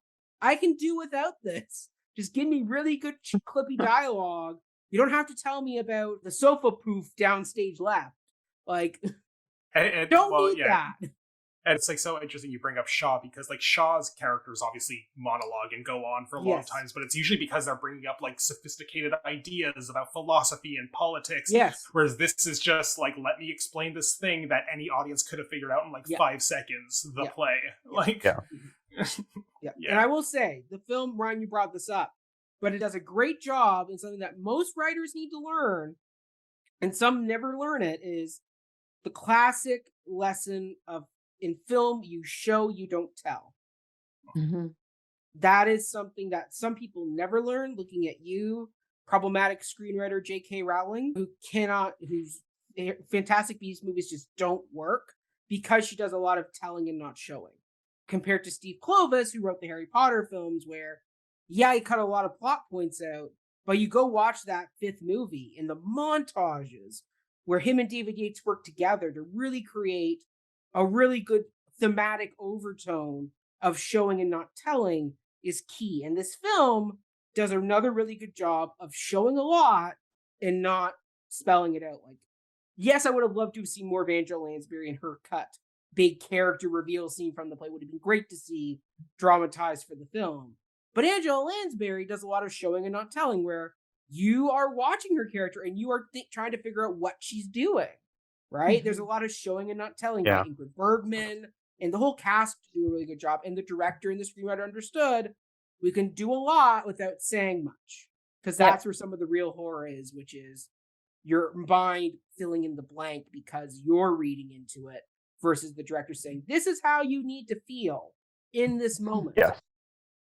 You know? So especially when like the whole kind of one of the crux of this whole piece is to even augment Gregory more. Yeah. He has most of the speech.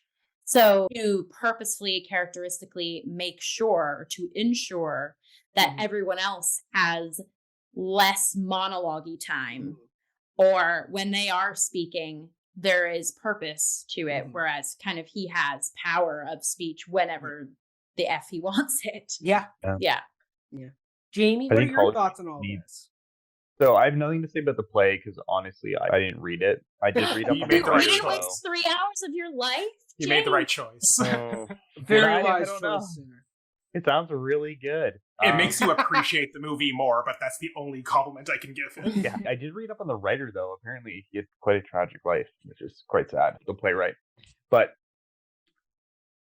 Mac brings up a great point, and I think showing and not telling is so important.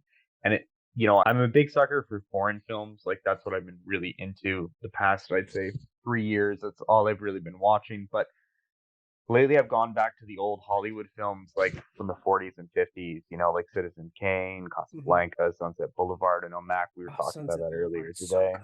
Yeah, Billy Wilder. And, they do that so well. They show us what we need to see, but they don't spoon feed us. They don't tell us, well, what the heck happened?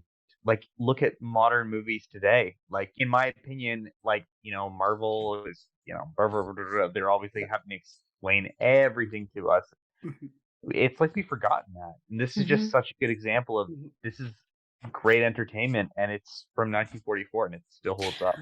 I think this might be just my coming right off of that, Jamie, is I think film and theater were a lot more cousined and sisters back then, right? Because there was still the idea of you're a theater artist, and now this whole new medium of film is coming. And so there was a lot of that carryover. And even just from doing theatrical training, that's actor 101, year one, right? Of show, don't tell, right? And how your whole body is your instrument. And you look back, and there's a reason, I think, why Angela Lansbury was a proficient stage actor and film actor in her time, because she kind of had both of those skill sets carry her throughout her career, where now I think the mediums are a bit more dissonant. Totally. If you're a film actor, that doesn't mean you have to be a stage actor, and vice versa. Quite more often nowadays, I would argue it is separate. And to the fact that it's a shocker that we're oh my gosh, George Clooney is on Broadway? What? He's only on screens. So I've always thought about that with old movies too, right? Being like, oh, that seems like very dramatic how they're doing that. But then I have to remind myself, I'm like, oh, right, this was like a whole new medium Totally. for folks. And at the time, like actors were theater actors. So then naturally it's like, who are we going to get to play our actors in film? Well, let's just grab the actors that are already doing things, right? Yeah, and a There's lot of other- directors there's- started in theater, right? Yes. So a lot of Yeah. these directors on film knew how to stage something. Like especially in this film, you can see 3 characters in a shot, right? They're staged so beautifully. And I find, as technical as directors are sometimes with, oh, you know, we got the right lens or this cinematography looks nice, I feel like we've lost that sort of like staging of theater, which I think is the best. I think that's, for me, I think you need to learn that before you can learn staging on film. But hey, that's Well, just... and I think also in today's day and age too, the digitizing of everything, right? Yeah. Of special effects and CGI. And Yep. there's a lot of things that like they take the front seat in a production or a film, whereas back then they didn't have the technology to have everyone wearing like green screen bodysuits. Yeah. Then what does it mean when they're all gaslights? I don't know, roving around. Like it's such like a weird example, but they had to create their own idea of what special effects were back then, right? And if it is hyper focusing on these tactile weapons to have them be agents in the verbal weaponry going on, like to me, that's like a 1940s stab at special effects, right? Yeah. It's using, I guess there's just less resources to usurp, the staging of a set. Yeah. Necessity is the mother of invention. 'Tis true. Yeah. 'Tis true. All right. We're in the back half. We're almost to the end. So let's get into this though. So the play and the film are perhaps best remembered today for inspiring the coinage of the term gaslighting to describe certain tactics of psychological manipulation. Do you feel that the foreknowledge of this genealogy impacts the way you engage with its central mystery plotline? Ryan, I'll let you start this one. Well, like, yeah, it does, but it's just like it's the consequence of the fact that the term was coined because it's what happens in this movie. And like the movie, what I think is interesting, the thing that I actually want to talk about, like in relation to this question, is like obviously the movie doesn't say like, yes, I've been gaslighting you. This is what I'm calling this thing that I've been doing. Like it's just like people watched the movie and then they kind of said, hey, what you're doing is kind of like the villain from that movie. You're gaslighting me. And so, but like, something that I want to talk about here is like the use of, and Jill already sort of brought this up, but the use of the gaslight itself as a plot point or like a piece of set dressing in this film. And like, cause something that's like, you kind of even wonder like, why is it called Gaslight? Nowadays, it feels like it's called Gaslight because he's gaslighting her, but the genealogy is reversed. Chicken and the egg, Yeah, but and like especially knowing that the play underwent different titles. Sometimes it was Gaslight, sometimes it was Angel Street, and I think an Angel Street is just the street that the house is on in the play. Like it doesn't really like tell us anything. I guess you can maybe read into it that like, ooh, the old lady that died is an angel, but like that's not like that doesn't do much for us. But part of me thinking like, well, why would someone like Patrick Hamilton choose to sometimes call this play Gaslight, and why would the movie double down on that's the version of the title we're going for?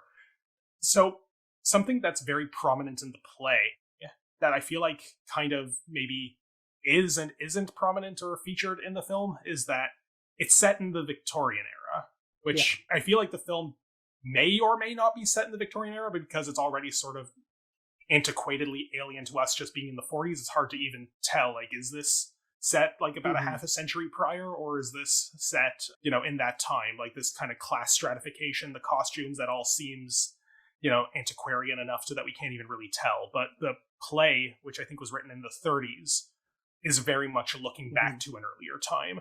And the concept of gaslight as it concerns the Victorian era is interesting because it is a technological step away from firelight, candles, as the primary way of illuminating a room, but not yet to the invention or at least ubiquity of incandescent light and, you know, Thomas Edison's revolution there.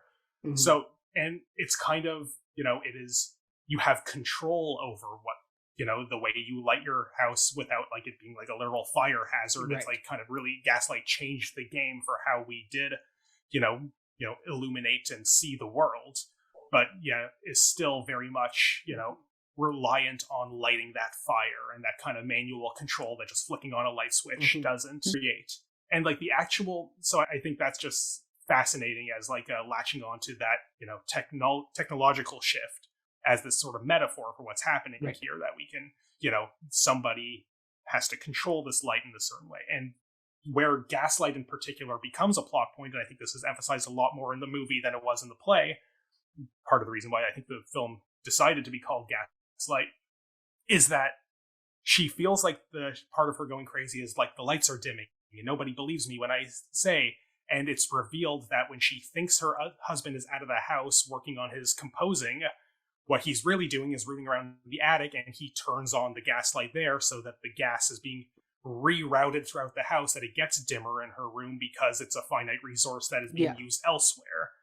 And like, so that's interesting. There is this like literal connotation of like the gaslight isn't like, you're not crazy. This is a thing that's actually happening, and it's a clue that's going to help us solve this mystery. Right. But then kind of has that also metaphorical connotation. So like, does this, this might be a bit of a tangent. I don't know if it really answers the question here, but like, but it just kind of excites me. Like we know the term gaslighting because of this movie, and I think we don't often go to these efforts to like contextualize and unpack why this movie is called Gaslight. Why like because being gaslit is essentially saying like I'm being, in the dark, but given enough information, I don't realize it.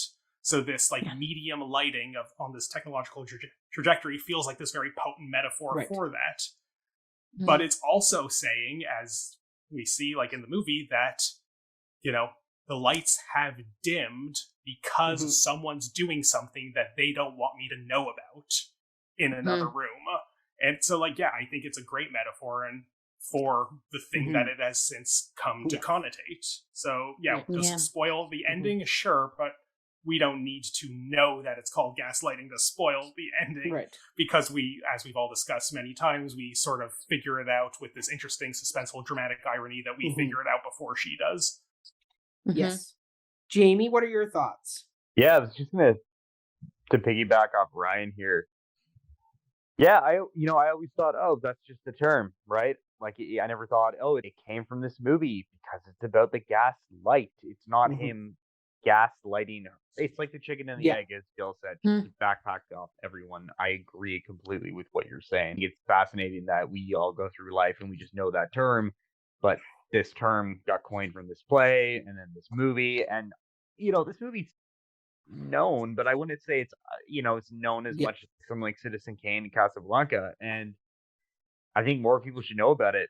And I bet if you asked anybody right now, oh, where did that term come from? I wouldn't know the player of the movie. So it's interesting. Yeah. Jill? Yeah, I think that's such a good point to rattle off of you there, Jamie, because again, this is maybe foreshadowing to our final question, but I want more people to watch this movie because like, I think the term gaslight or gaslighting, it's being misused now sometimes. Like there's plain and obvious instances, and especially like in politics and certain demographical issues and stuff. Yes, like gaslighting, we're seeing it happen, but I've had like people, my age or younger or even older be like, oh, that person was gaslighting me. And I would have them kind of unpack the situation. And I'm like, well, that's not actually gaslighting. So it's really interesting what kind of like the root word, like the root sort of, definition of gaslighting. And then it's kind of, in my opinion, in like social media or social settings, it's kind of being bulldozed as just this catch-all term of like, anytime you're left out of something or, you're not included or something, it's, oh, I'm being gaslit from the group, or like this person's gaslighting me by like not including me. I'm like, well, that's not really gaslighting. It's still not right that you're thinking that way.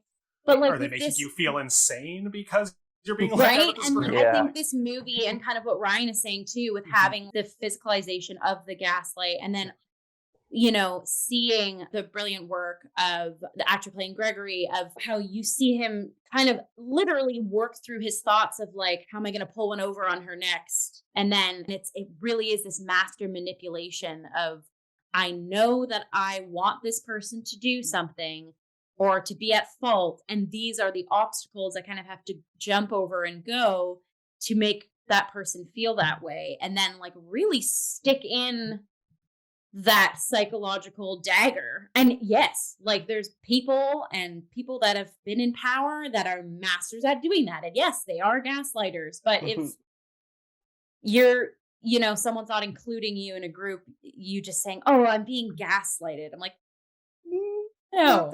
No. So yeah, so I think it's really neat how kind of convoluted, I don't know if that's the right term to use here, but this word is not, it doesn't always follow the definition of what people think it means, doesn't always align nowadays. Yeah. I mean, so did the foreknowledge of this term ruin the film for me? No, because I'm one of those people who enjoys a bit of a spoiler, because then I like to stress test a film or a piece to see how well did they set this all up. Because sometimes films use their big twist as a way to kind of do a quick shock, and then you kind of forget about the rest of the film and whether or not they set it up well. So I've always enjoyed a bit of a spoiler, just because then I get to kind of play the game of, are you doing this right? Is this building properly?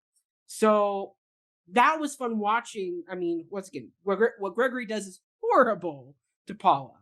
But as a film watcher who now knows the secret twist of the film, it is fun to see this cat and mouse game and his tactics he's going to be using in this game of psychological warfare that he is putting on Paula. And then you're rooting for her to kind of get around it, because you know she's not insane. So there's a lot of fun there. It's kind of like, spoilers for anybody who has never seen Game of Thrones. But in season 3, episode 9, there was a very infamous event called the Red Wedding. And being a person who knew that big storyline was coming, because it had been spoiled for him, because I came into the show, I think, about right before season 5. So I'd already had the big event spoiled. So yeah, it was, same with me, actually.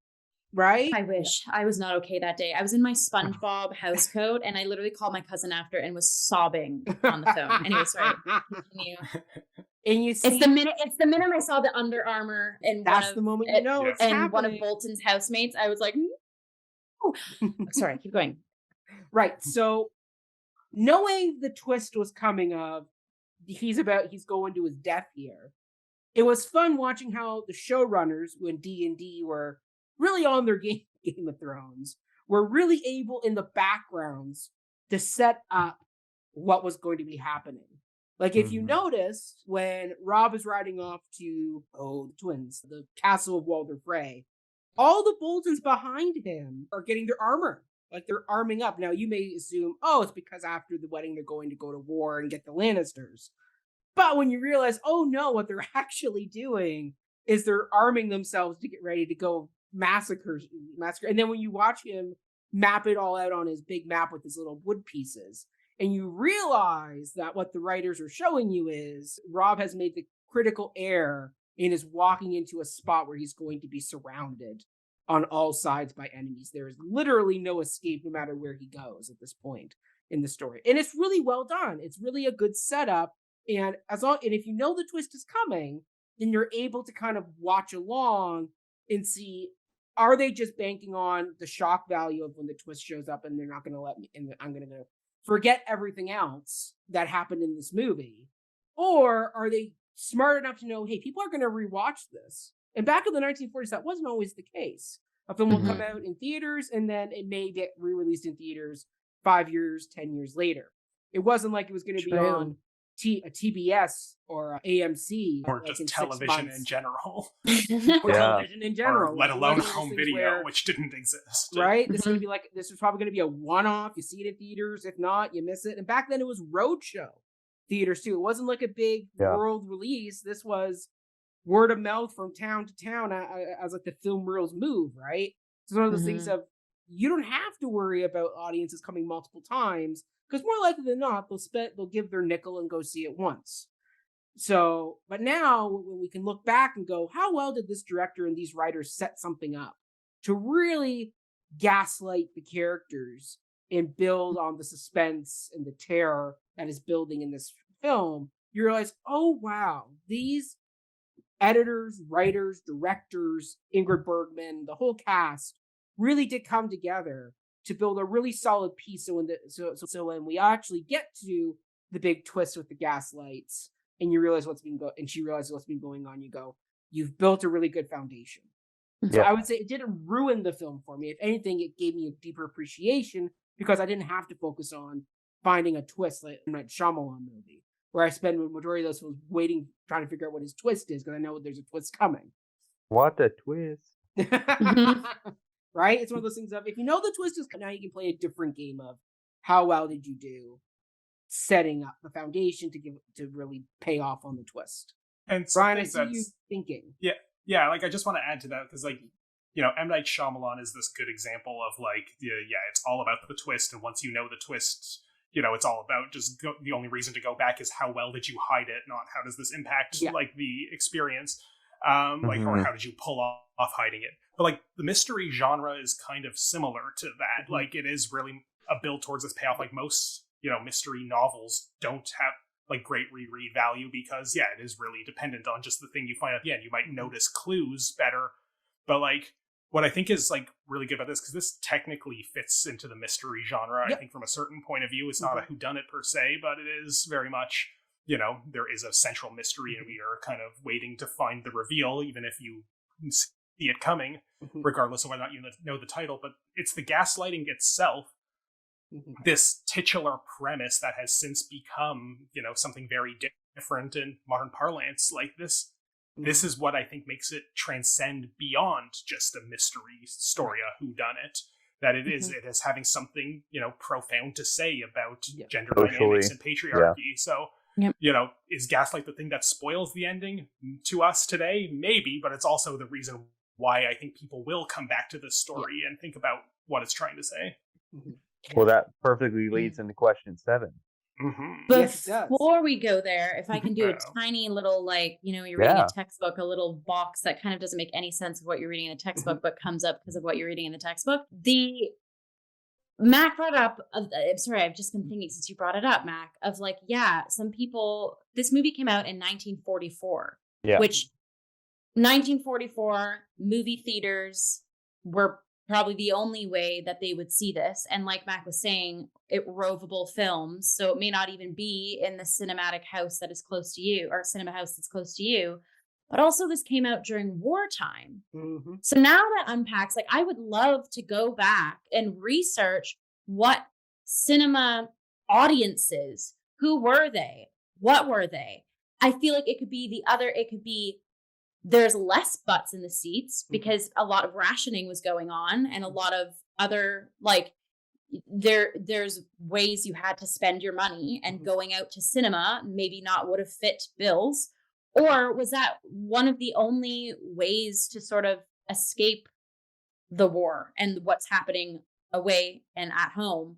And like, and then to have a movie like this that has a term that has kind of been, I mean, coined with the play and stuff like that too, but like, and how sort of present and all like present it is in society today, but to have been kind of mostly unveiled and exposed during this time is fascinating to me. Ryan, you look like you're going to jump on things. Sorry, Jill, you're so right, because who was at the home front to watch movies? Women. I know. And that's me saying, like, that's so interesting that this term is as pungent and bulldozy as it still is today. It's the women who were like building the bombs and doing whatever running the households, doing whatever they could at that time. And then possibly at the end of the week, treating themselves to this film and being like, oh, hell yeah, badass bitchery, let's go. You know, I don't know. I got to go back now and like research cinema, who went, the demographic, what movies were released during, especially the 44 was a very difficult time of the war too, Yeah, right? like There was a lot of shit that went down. I'm ended. swearing so much, but you know what?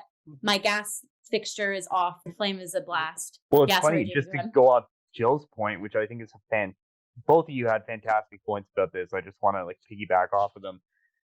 You could look at another angle as well, right? Like the 40s is known for the femme fatale, right? The 40s is known for not very positive portrayals of women. Not that like Hollywood had really any, if you look at it, like in terms of like how they portrayed women. I don't like, whatever. That's a whole different discussion we could go into. But there are great, Hollywood characters. I'm just saying overall. But the 40s were known for the femme fatale, the film noir. Like women were portrayed as untrustworthy, like manipulative, evil, like two-faced, like lying, and this was like, no, F that. Like, it's the men. They're the problem. And the woman is the heroine. She is the person we're rooting for, which was very different from a lot of 40s films. They're very, like, male-centric. So I agree. I'd be very curious to how, number one, the audience perceived it and who was going to this movie, because the 40s is known for those like really big femme fatale and film noir films where they usually don't make it out alive. So yeah. And like, sorry to even add to this. Sorry, we're snowballing on this kind No, of. but this is also audience. bleeding into. I feel like right now we're answering question 7. Well, Matt can just like read what question. Well, I just before you read that, just the last thing, because I don't think this really fits into question 7. But if we're talking about World War II, like Casablanca, this other kind of great Ingrid Bergman vehicle, is an allegory for World War II. It's set during World War II, of course, but the character of Rick, this American, needs to pick a side, stop being isolationist. You don't, there is a war going on and you need to pick a side. Clearly the American has to, this is before Pearl Harbor, remember? So that's quite like an interesting subversive take. And he picks a side at the end. Like that's what the movie's about. I kind of feel like this story about this charismatic European man with a shady past who, misleads people and lies to them and stirs up all this fervor.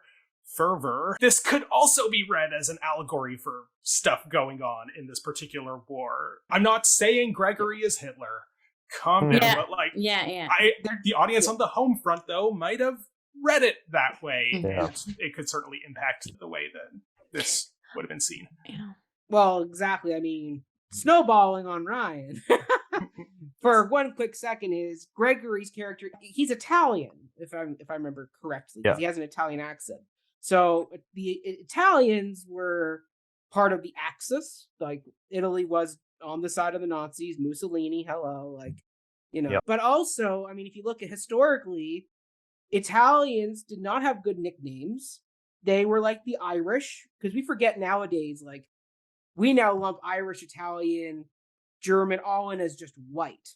Back in the 1940s, there was a very clear distinction, like, about that. Like, there was a lot of racism and a lot of hate toward these particular races of people, Italians, like, not nice. So the fact that he is the bad guy of this piece with a very thick accent, very thick, and he is in England, which is considered the good guys.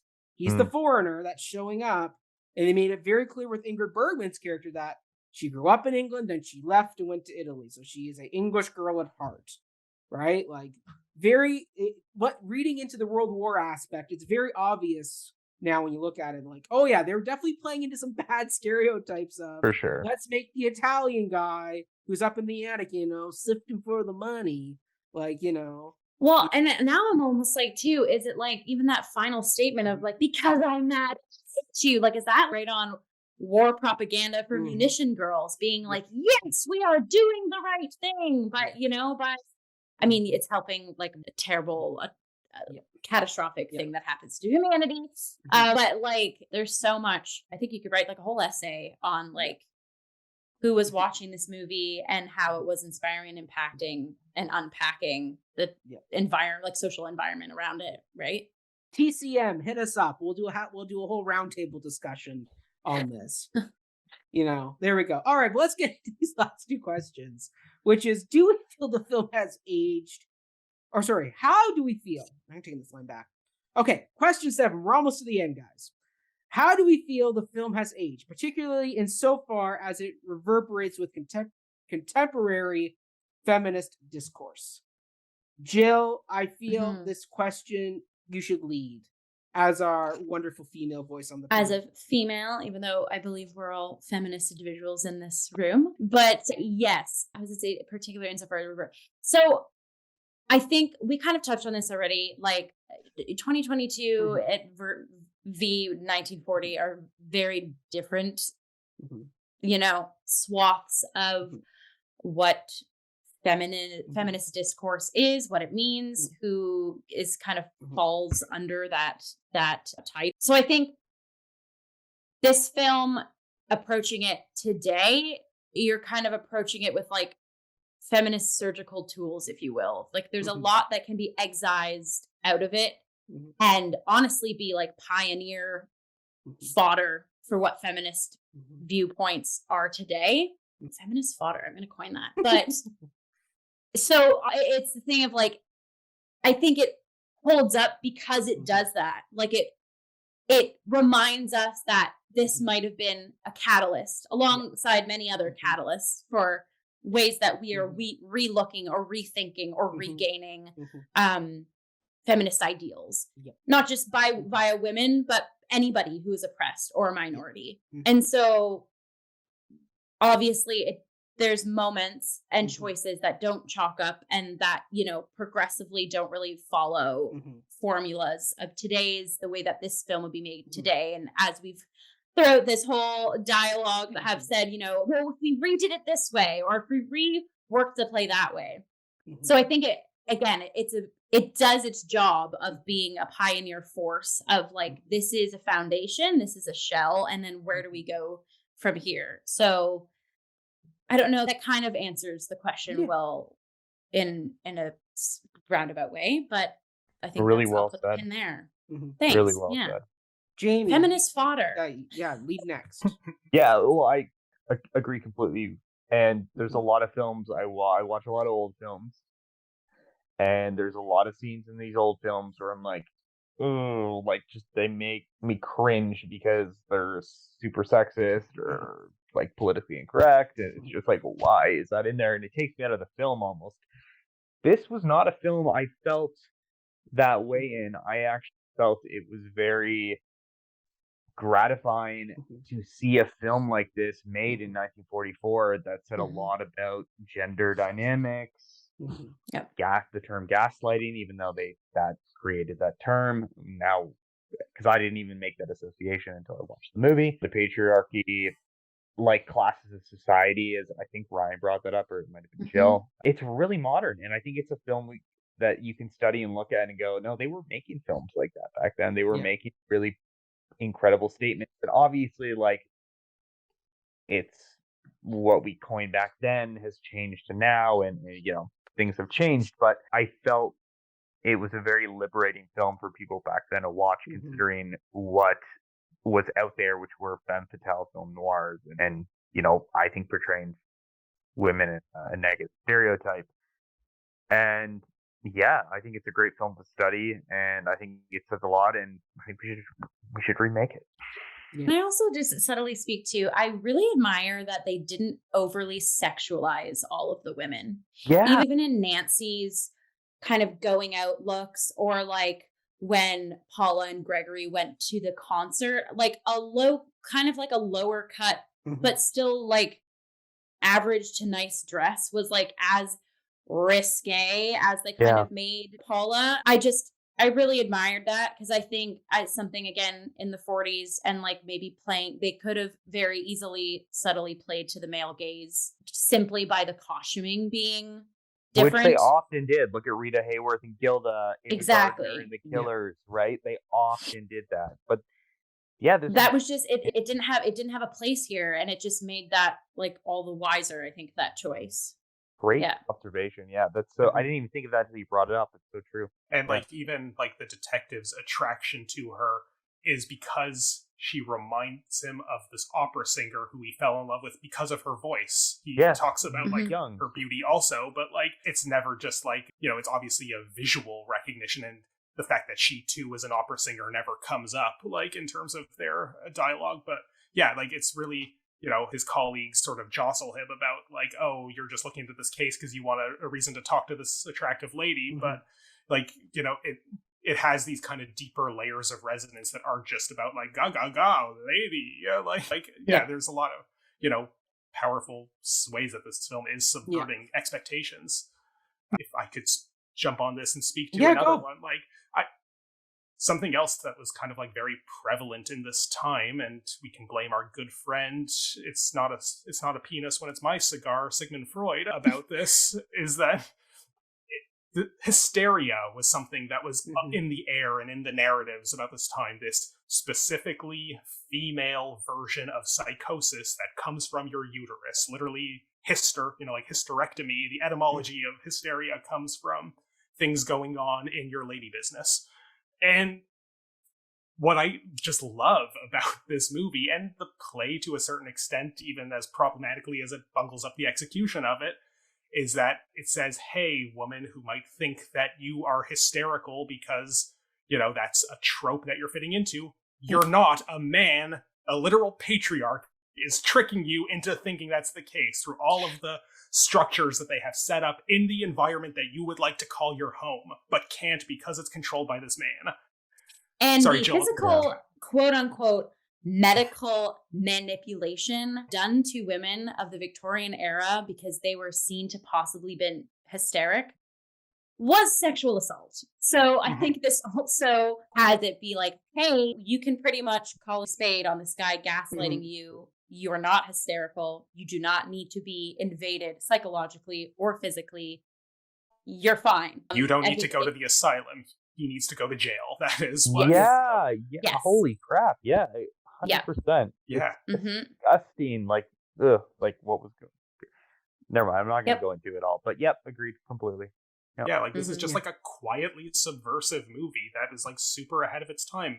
Other things, sure, are like maybe dated or problematic, but for what they're working with in this period, like I think this, really does show that there were people thinking through critically about like, you can't just say, oh, it was a different time, because you have people writing, 3 male screenwriters and a male playwright like wrote this piece. So there were like feminist men trying to think through these ideas and understand and deconstruct the patriarchy in this time. And I think that's why, actually, for the last point, sorry, Mac, go ahead. No, you go. No, it's okay. It goes into question 8. So you go first. I feel like we've answered question 8 in pretty much every question prior, but we'll. It's going to be something that kind of was about question 8, so I will wait. Sorry. All right. So, I mean, I'll say for me, I love a good old movie. And I always do my best. It doesn't always happen, but I do my best when I go into any film to leave my 2022 or modern viewpoints at the door as much as possible.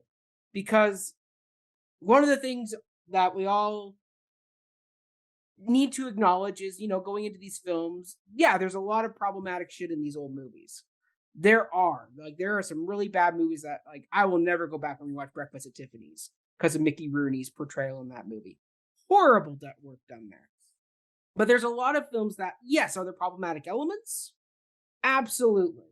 But I think there's also a lot of good in them as well. There's a lot of good work, a lot of good film work that I never ever want to see us throwing out the baby with the dirty bathwater, to mix my metaphors.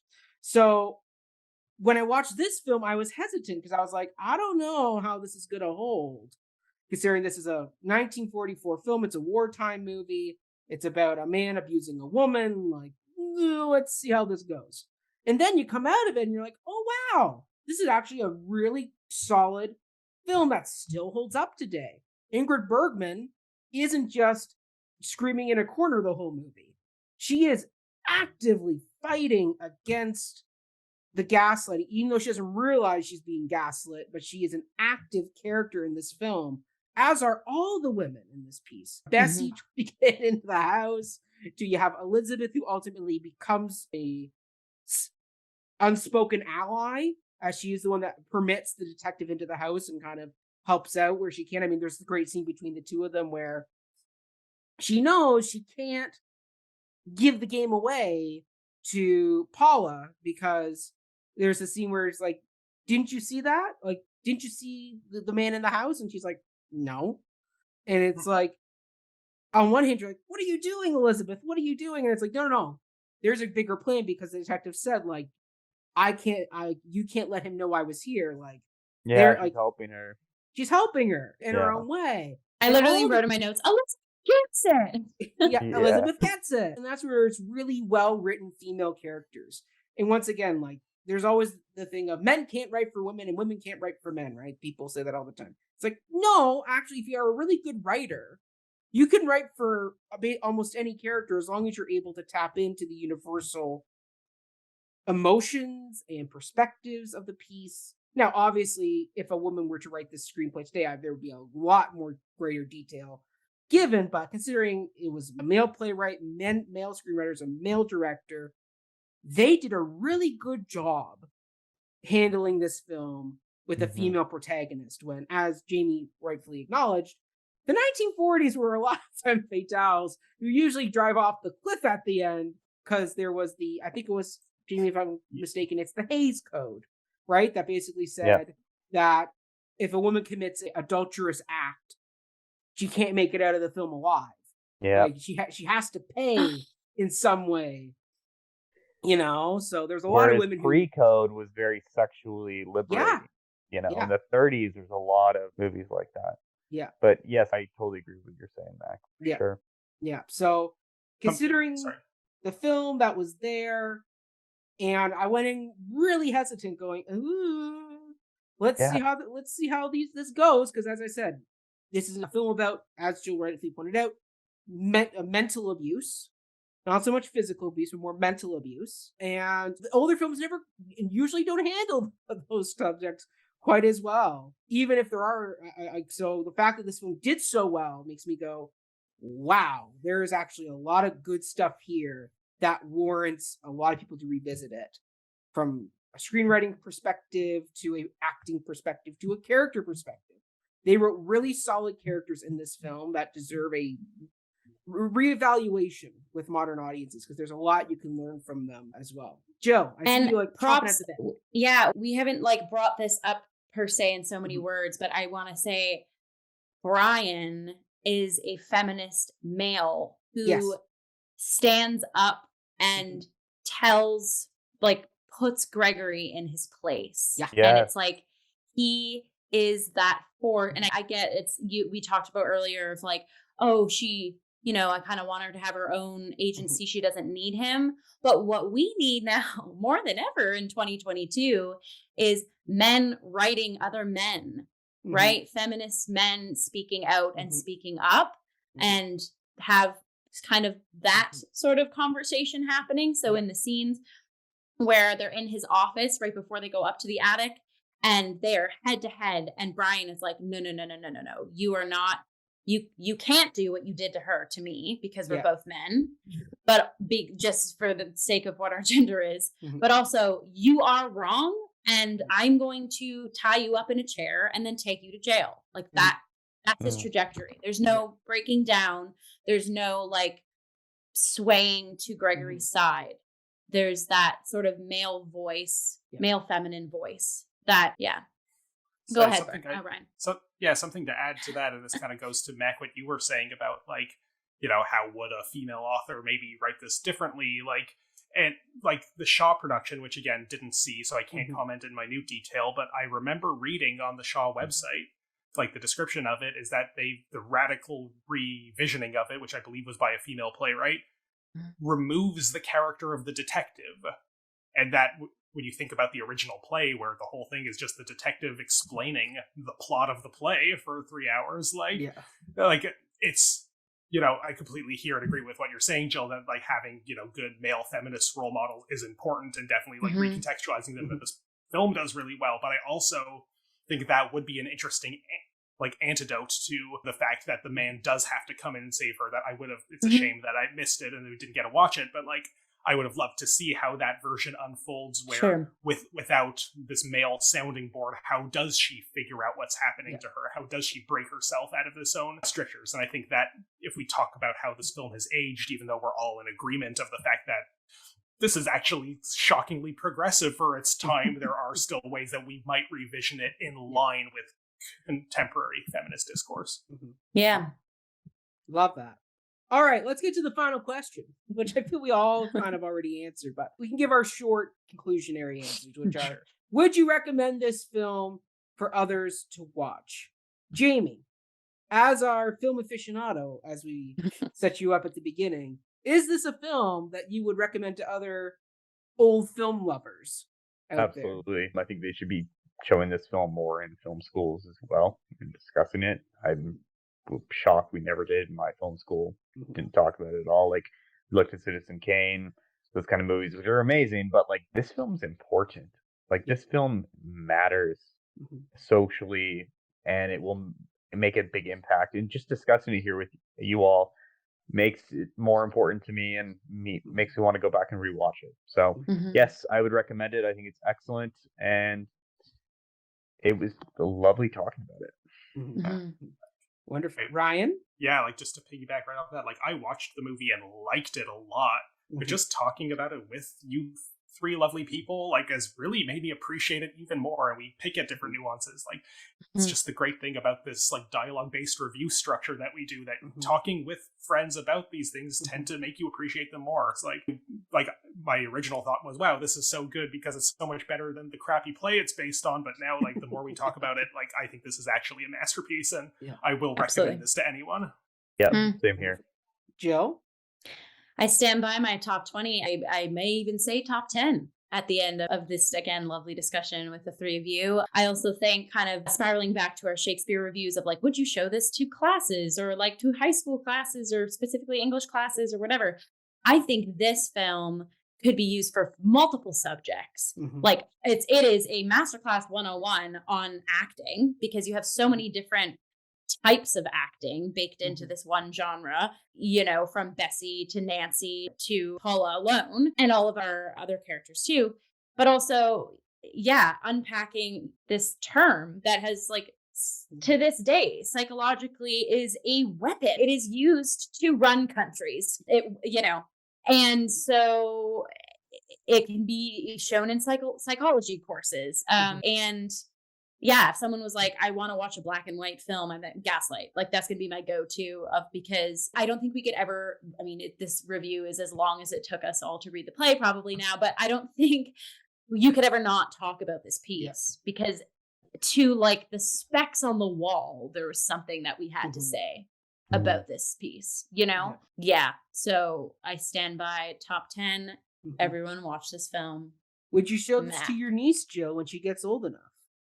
I would show it to my nephew and niece. I show it to every child, every kid who's, especially like younger groups too, because like I said, the term of gaslight has been subverted to be something sometimes it's like not even what it actually is. Like I've seen media augment this term really well, appropriately, but I've also seen it absolutely work not at all as to what it is. You know, and like, I think, Jamie, you just said this, like, this film is important. I think it's important in so many strokes. So I think I would more so show it to like young men than even women, from the sheer fact of like Brian's perspective. See that guy who's just kind of like subtly doing his job and living his life, but like knowing what is right and not, you know, standing up for that. Like that's I agree completely, Jill. And I think it has to be, in my opinion, my humble opinion, it has to be from the perspective of, we can't show young men this movie and go, see, Gregory, you're all like that. We got to say, look at Brian as a great example of who to be in society and to stand up for women. Like, so I agree completely. Even the cop guy, like, you know, he's following along Brian, and he's like, you put me where you need me. You need me to distract, or you need me to be outside and be that. Like I had like when they run up to the attic and we know that they have a loaded gun because we just heard it fire. There was part of me like, oh my gosh, what's going to happen in that attic? It's behind a closed door. It's another room. That's another floor of the house that us as viewers aren't there with them. What's going on? And then when Elizabeth goes out and calls for the cop, I was so at ease. I was like, oh my God, okay, good. There's 2 good guys that are going to be in that room. So hopefully like numbers will come into question and a wrong will be righted, and we see that. Yeah. I would say for me, yes.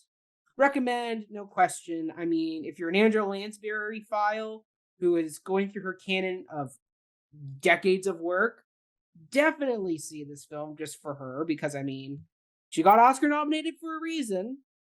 Don't know if she needed to win the award. She didn't, but like she does a lot with very little, and it's a great kickoff point for Angela Lansbury that definitely you can see where she's going. But I mean, this cast alone, Ingrid Bergman, Best Actress winner for this film, that alone right there warrants a rewatch. But as I was saying, the way everybody worked together to create a really progressive piece that in other hands probably would have been kind of shunted off to the film archive and gone, yeah, Angela Lansbury, she got Oscar nominated for that, but all right, let's move along. She but this stands out. This is a solid film that definitely has other tropes of Hitchcock and other film noir, Sunset Boulevard. Like, this is definitely a piece where you can see the roots spreading of modern film. This definitely is a piece that, if you're wanting to trace back the lineage lines of modern crime and modern horror and thrillers and things like that, this is one of the great bases that oftentimes kind of gets overlooked for a Hitchcock or, something else that's the more well-known or well-remembered. But like, this is one where it's like, no, like, give this film its due. This paved the way for a lot of other great works. I mean, you look at Hitchcock's women in his films, there's a lot of very strong women characters. And I would argue that we wouldn't get some of the strong female characters we get in a Hitchcock film if it weren't for Ingrid Bergman and her Oscar-winning performance in this film, showing you can have a very strong, progressive female character working with like I forget the sister's name in Psycho, not Janet Leigh, the other one, the one that ends up investigating and catching Norman Bates. Right? You wouldn't have her being so gun-ho active without someone like an Ingrid Bergman in her performance in this, setting the stage going, look what you can do with a strong female character. There's a lot of play you can have in here. And when Hollywood at the time was still very much a patriarchal system, and it still is today. But, like back then it was even more like, we're talking old studio boys here. Like, this is a very patriarchal, abusive system that women were in. And so the fact that this film was able to be made so well and stand out, it definitely deserves more credit than it's given. So I would say, get it more on the TVs. Like, we've seen Citizen Kane and all these old films and aired enough times. We've talked about them enough in film class that, and I get why. They are classic films that set the standard for a reason. But I think we're getting to the point now where, God bless The Godfather, God bless Citizen Kane, but, film professors, critics, you can use some other examples to make your point. More feminist and not male-oriented. The Godfather. Yeah, those are male stories about complicated men. Like, but this one, the complicated man is the bad guy. Like, it is turning that on its head. Yeah. Yes, it's not meaning like the actual films themselves, or relating to this film. It's more just, there are, as James said, there are kind of go-to classic films to show in a film class. I think we can kind of put a few of them away on the shelf for now and go, Absolutely. Look at this other film. Yeah, we need new directors. Like, we don't want more Francis Ford Coppola, as great as he is. We want more directors who are seeing films that we haven't seen that want to make different things, right? So, and female directors. So, yeah, exactly. And part of that process is going, look at this other film. It has a different viewpoint. Let it inspire you to do something different. Because we've all seen the Citizen Kanes, the Godfathers. We've all seen those films enough times now to go, all right, let's see what else old Hollywood. Because once again, history is great because you can go back and learn new things and pick up new things that you can take to the modern day. Like, that's the joy of history, is if you bury it, you can actually learn and grow from it. Versus not. So I would just say this film is definitely worth the time to revisit. And more film critics, more professors should be going back to this film and showing it for so many reasons, as we've outlined. So I would definitely say, get it out there, put it back. Like Jamie said, they took it off the Criterion website. And I'm like, why? Get that back on. It's a rights issue. It's always a rights issue. It's always a rights issue, but it's like, fight for those rights, Criterion. Get it back on there. It deserves its time in the sun. Now, with the passing of Angela Lansbury and for the great work of Ingrid Bergman, is fantastic. Like, it's just so good. Okay, other than that, though, that's a lot. We've been going for over 2 hours with this piece. Before we go, though, we'll give all our classic sign-offs and where we can find each other. Jamie, where can people follow you and learn all about the film you're making right now? Yep. Hey, I'm Jamie again. You can follow me on Jamie Knox Films on Instagram. Hit me up there. Where you can see some of my posts about our film coming out in 2023 called The Pine Still Whisperer. Shout out. And thanks for having me on again. Yeah. Love having you. We'll see you in the next screenplays. Yeah. Yeah. Jill? Yes, as always, you can follow my artist Instagram account at jillian.robinson96 for any covers, any promotions for shows coming down the line. I'll just kind of do a tiny plug. I will be at UIT Theatre at Witchwood Theatre Space in Toronto. They are doing a Cinderella pantomime right now, and they are extending the run from November 26th to December 18. So whenever you're listening to this episode, if a Saturday or Sunday falls on those dates, you can catch me playing the character of Buttons, who is Cinderella's best friend and kind of the MC clowny sort of audience liaison, if you will. So that'll keep me busy into the holiday season. And just keep up with my page if you wanted to see what else come down the line. Wonderful. Ryan, give us that classic Ryan Borochovitz send-off we all know and love at this point. I'm not overly active on social media, so if you like me, just follow Cup of Hemlock Theatre, COH Theatre on all platforms. Everything I share on the one social media I kind of use a little bit is just these episodes when they go live, so you're not missing much. And if you're watching this on YouTube, like, share, and subscribe. Podcast, do the podcast stuff. You've been on the internet before. You know how it works. Love it. And you can follow me at all social media platforms at Mackenzie Horner. You also can follow my musical theater antics with Before the Downbeat, a musical podcast. We are in the midst of working on a new season, but for now we are doing some awesome filler content by doing some live movie musical commentaries. Jill has now done 2. She did Little Shop of Horrors, which was surprisingly still really good. Right. And we also watched the infamous movie Cats, which the less said about it, the better. But we can say that Jamie is going to be joining for a live commentary of the Hugh Jackman movie musical, The Greatest Showman, with Zac Efron, Zendaya, Gala Settle. We're gonna have a lot of fun. My fiance might be on there too. She might be piping in saying a few things. But nice. So she's a big fan. She got me into it, and I think it's a very underrated and really good musical. So it's way better than La La Land, I can say that for sure. Oh, it's tough. We're not going to litigate La La We're not Land. gonna in this guest. Yeah. I won't say anything. Okay. All right. There we go. Okay. Well, that's great, everybody. Thank you so much for tuning in, and we will see you all in our next episode of Screened Plays. Thanks.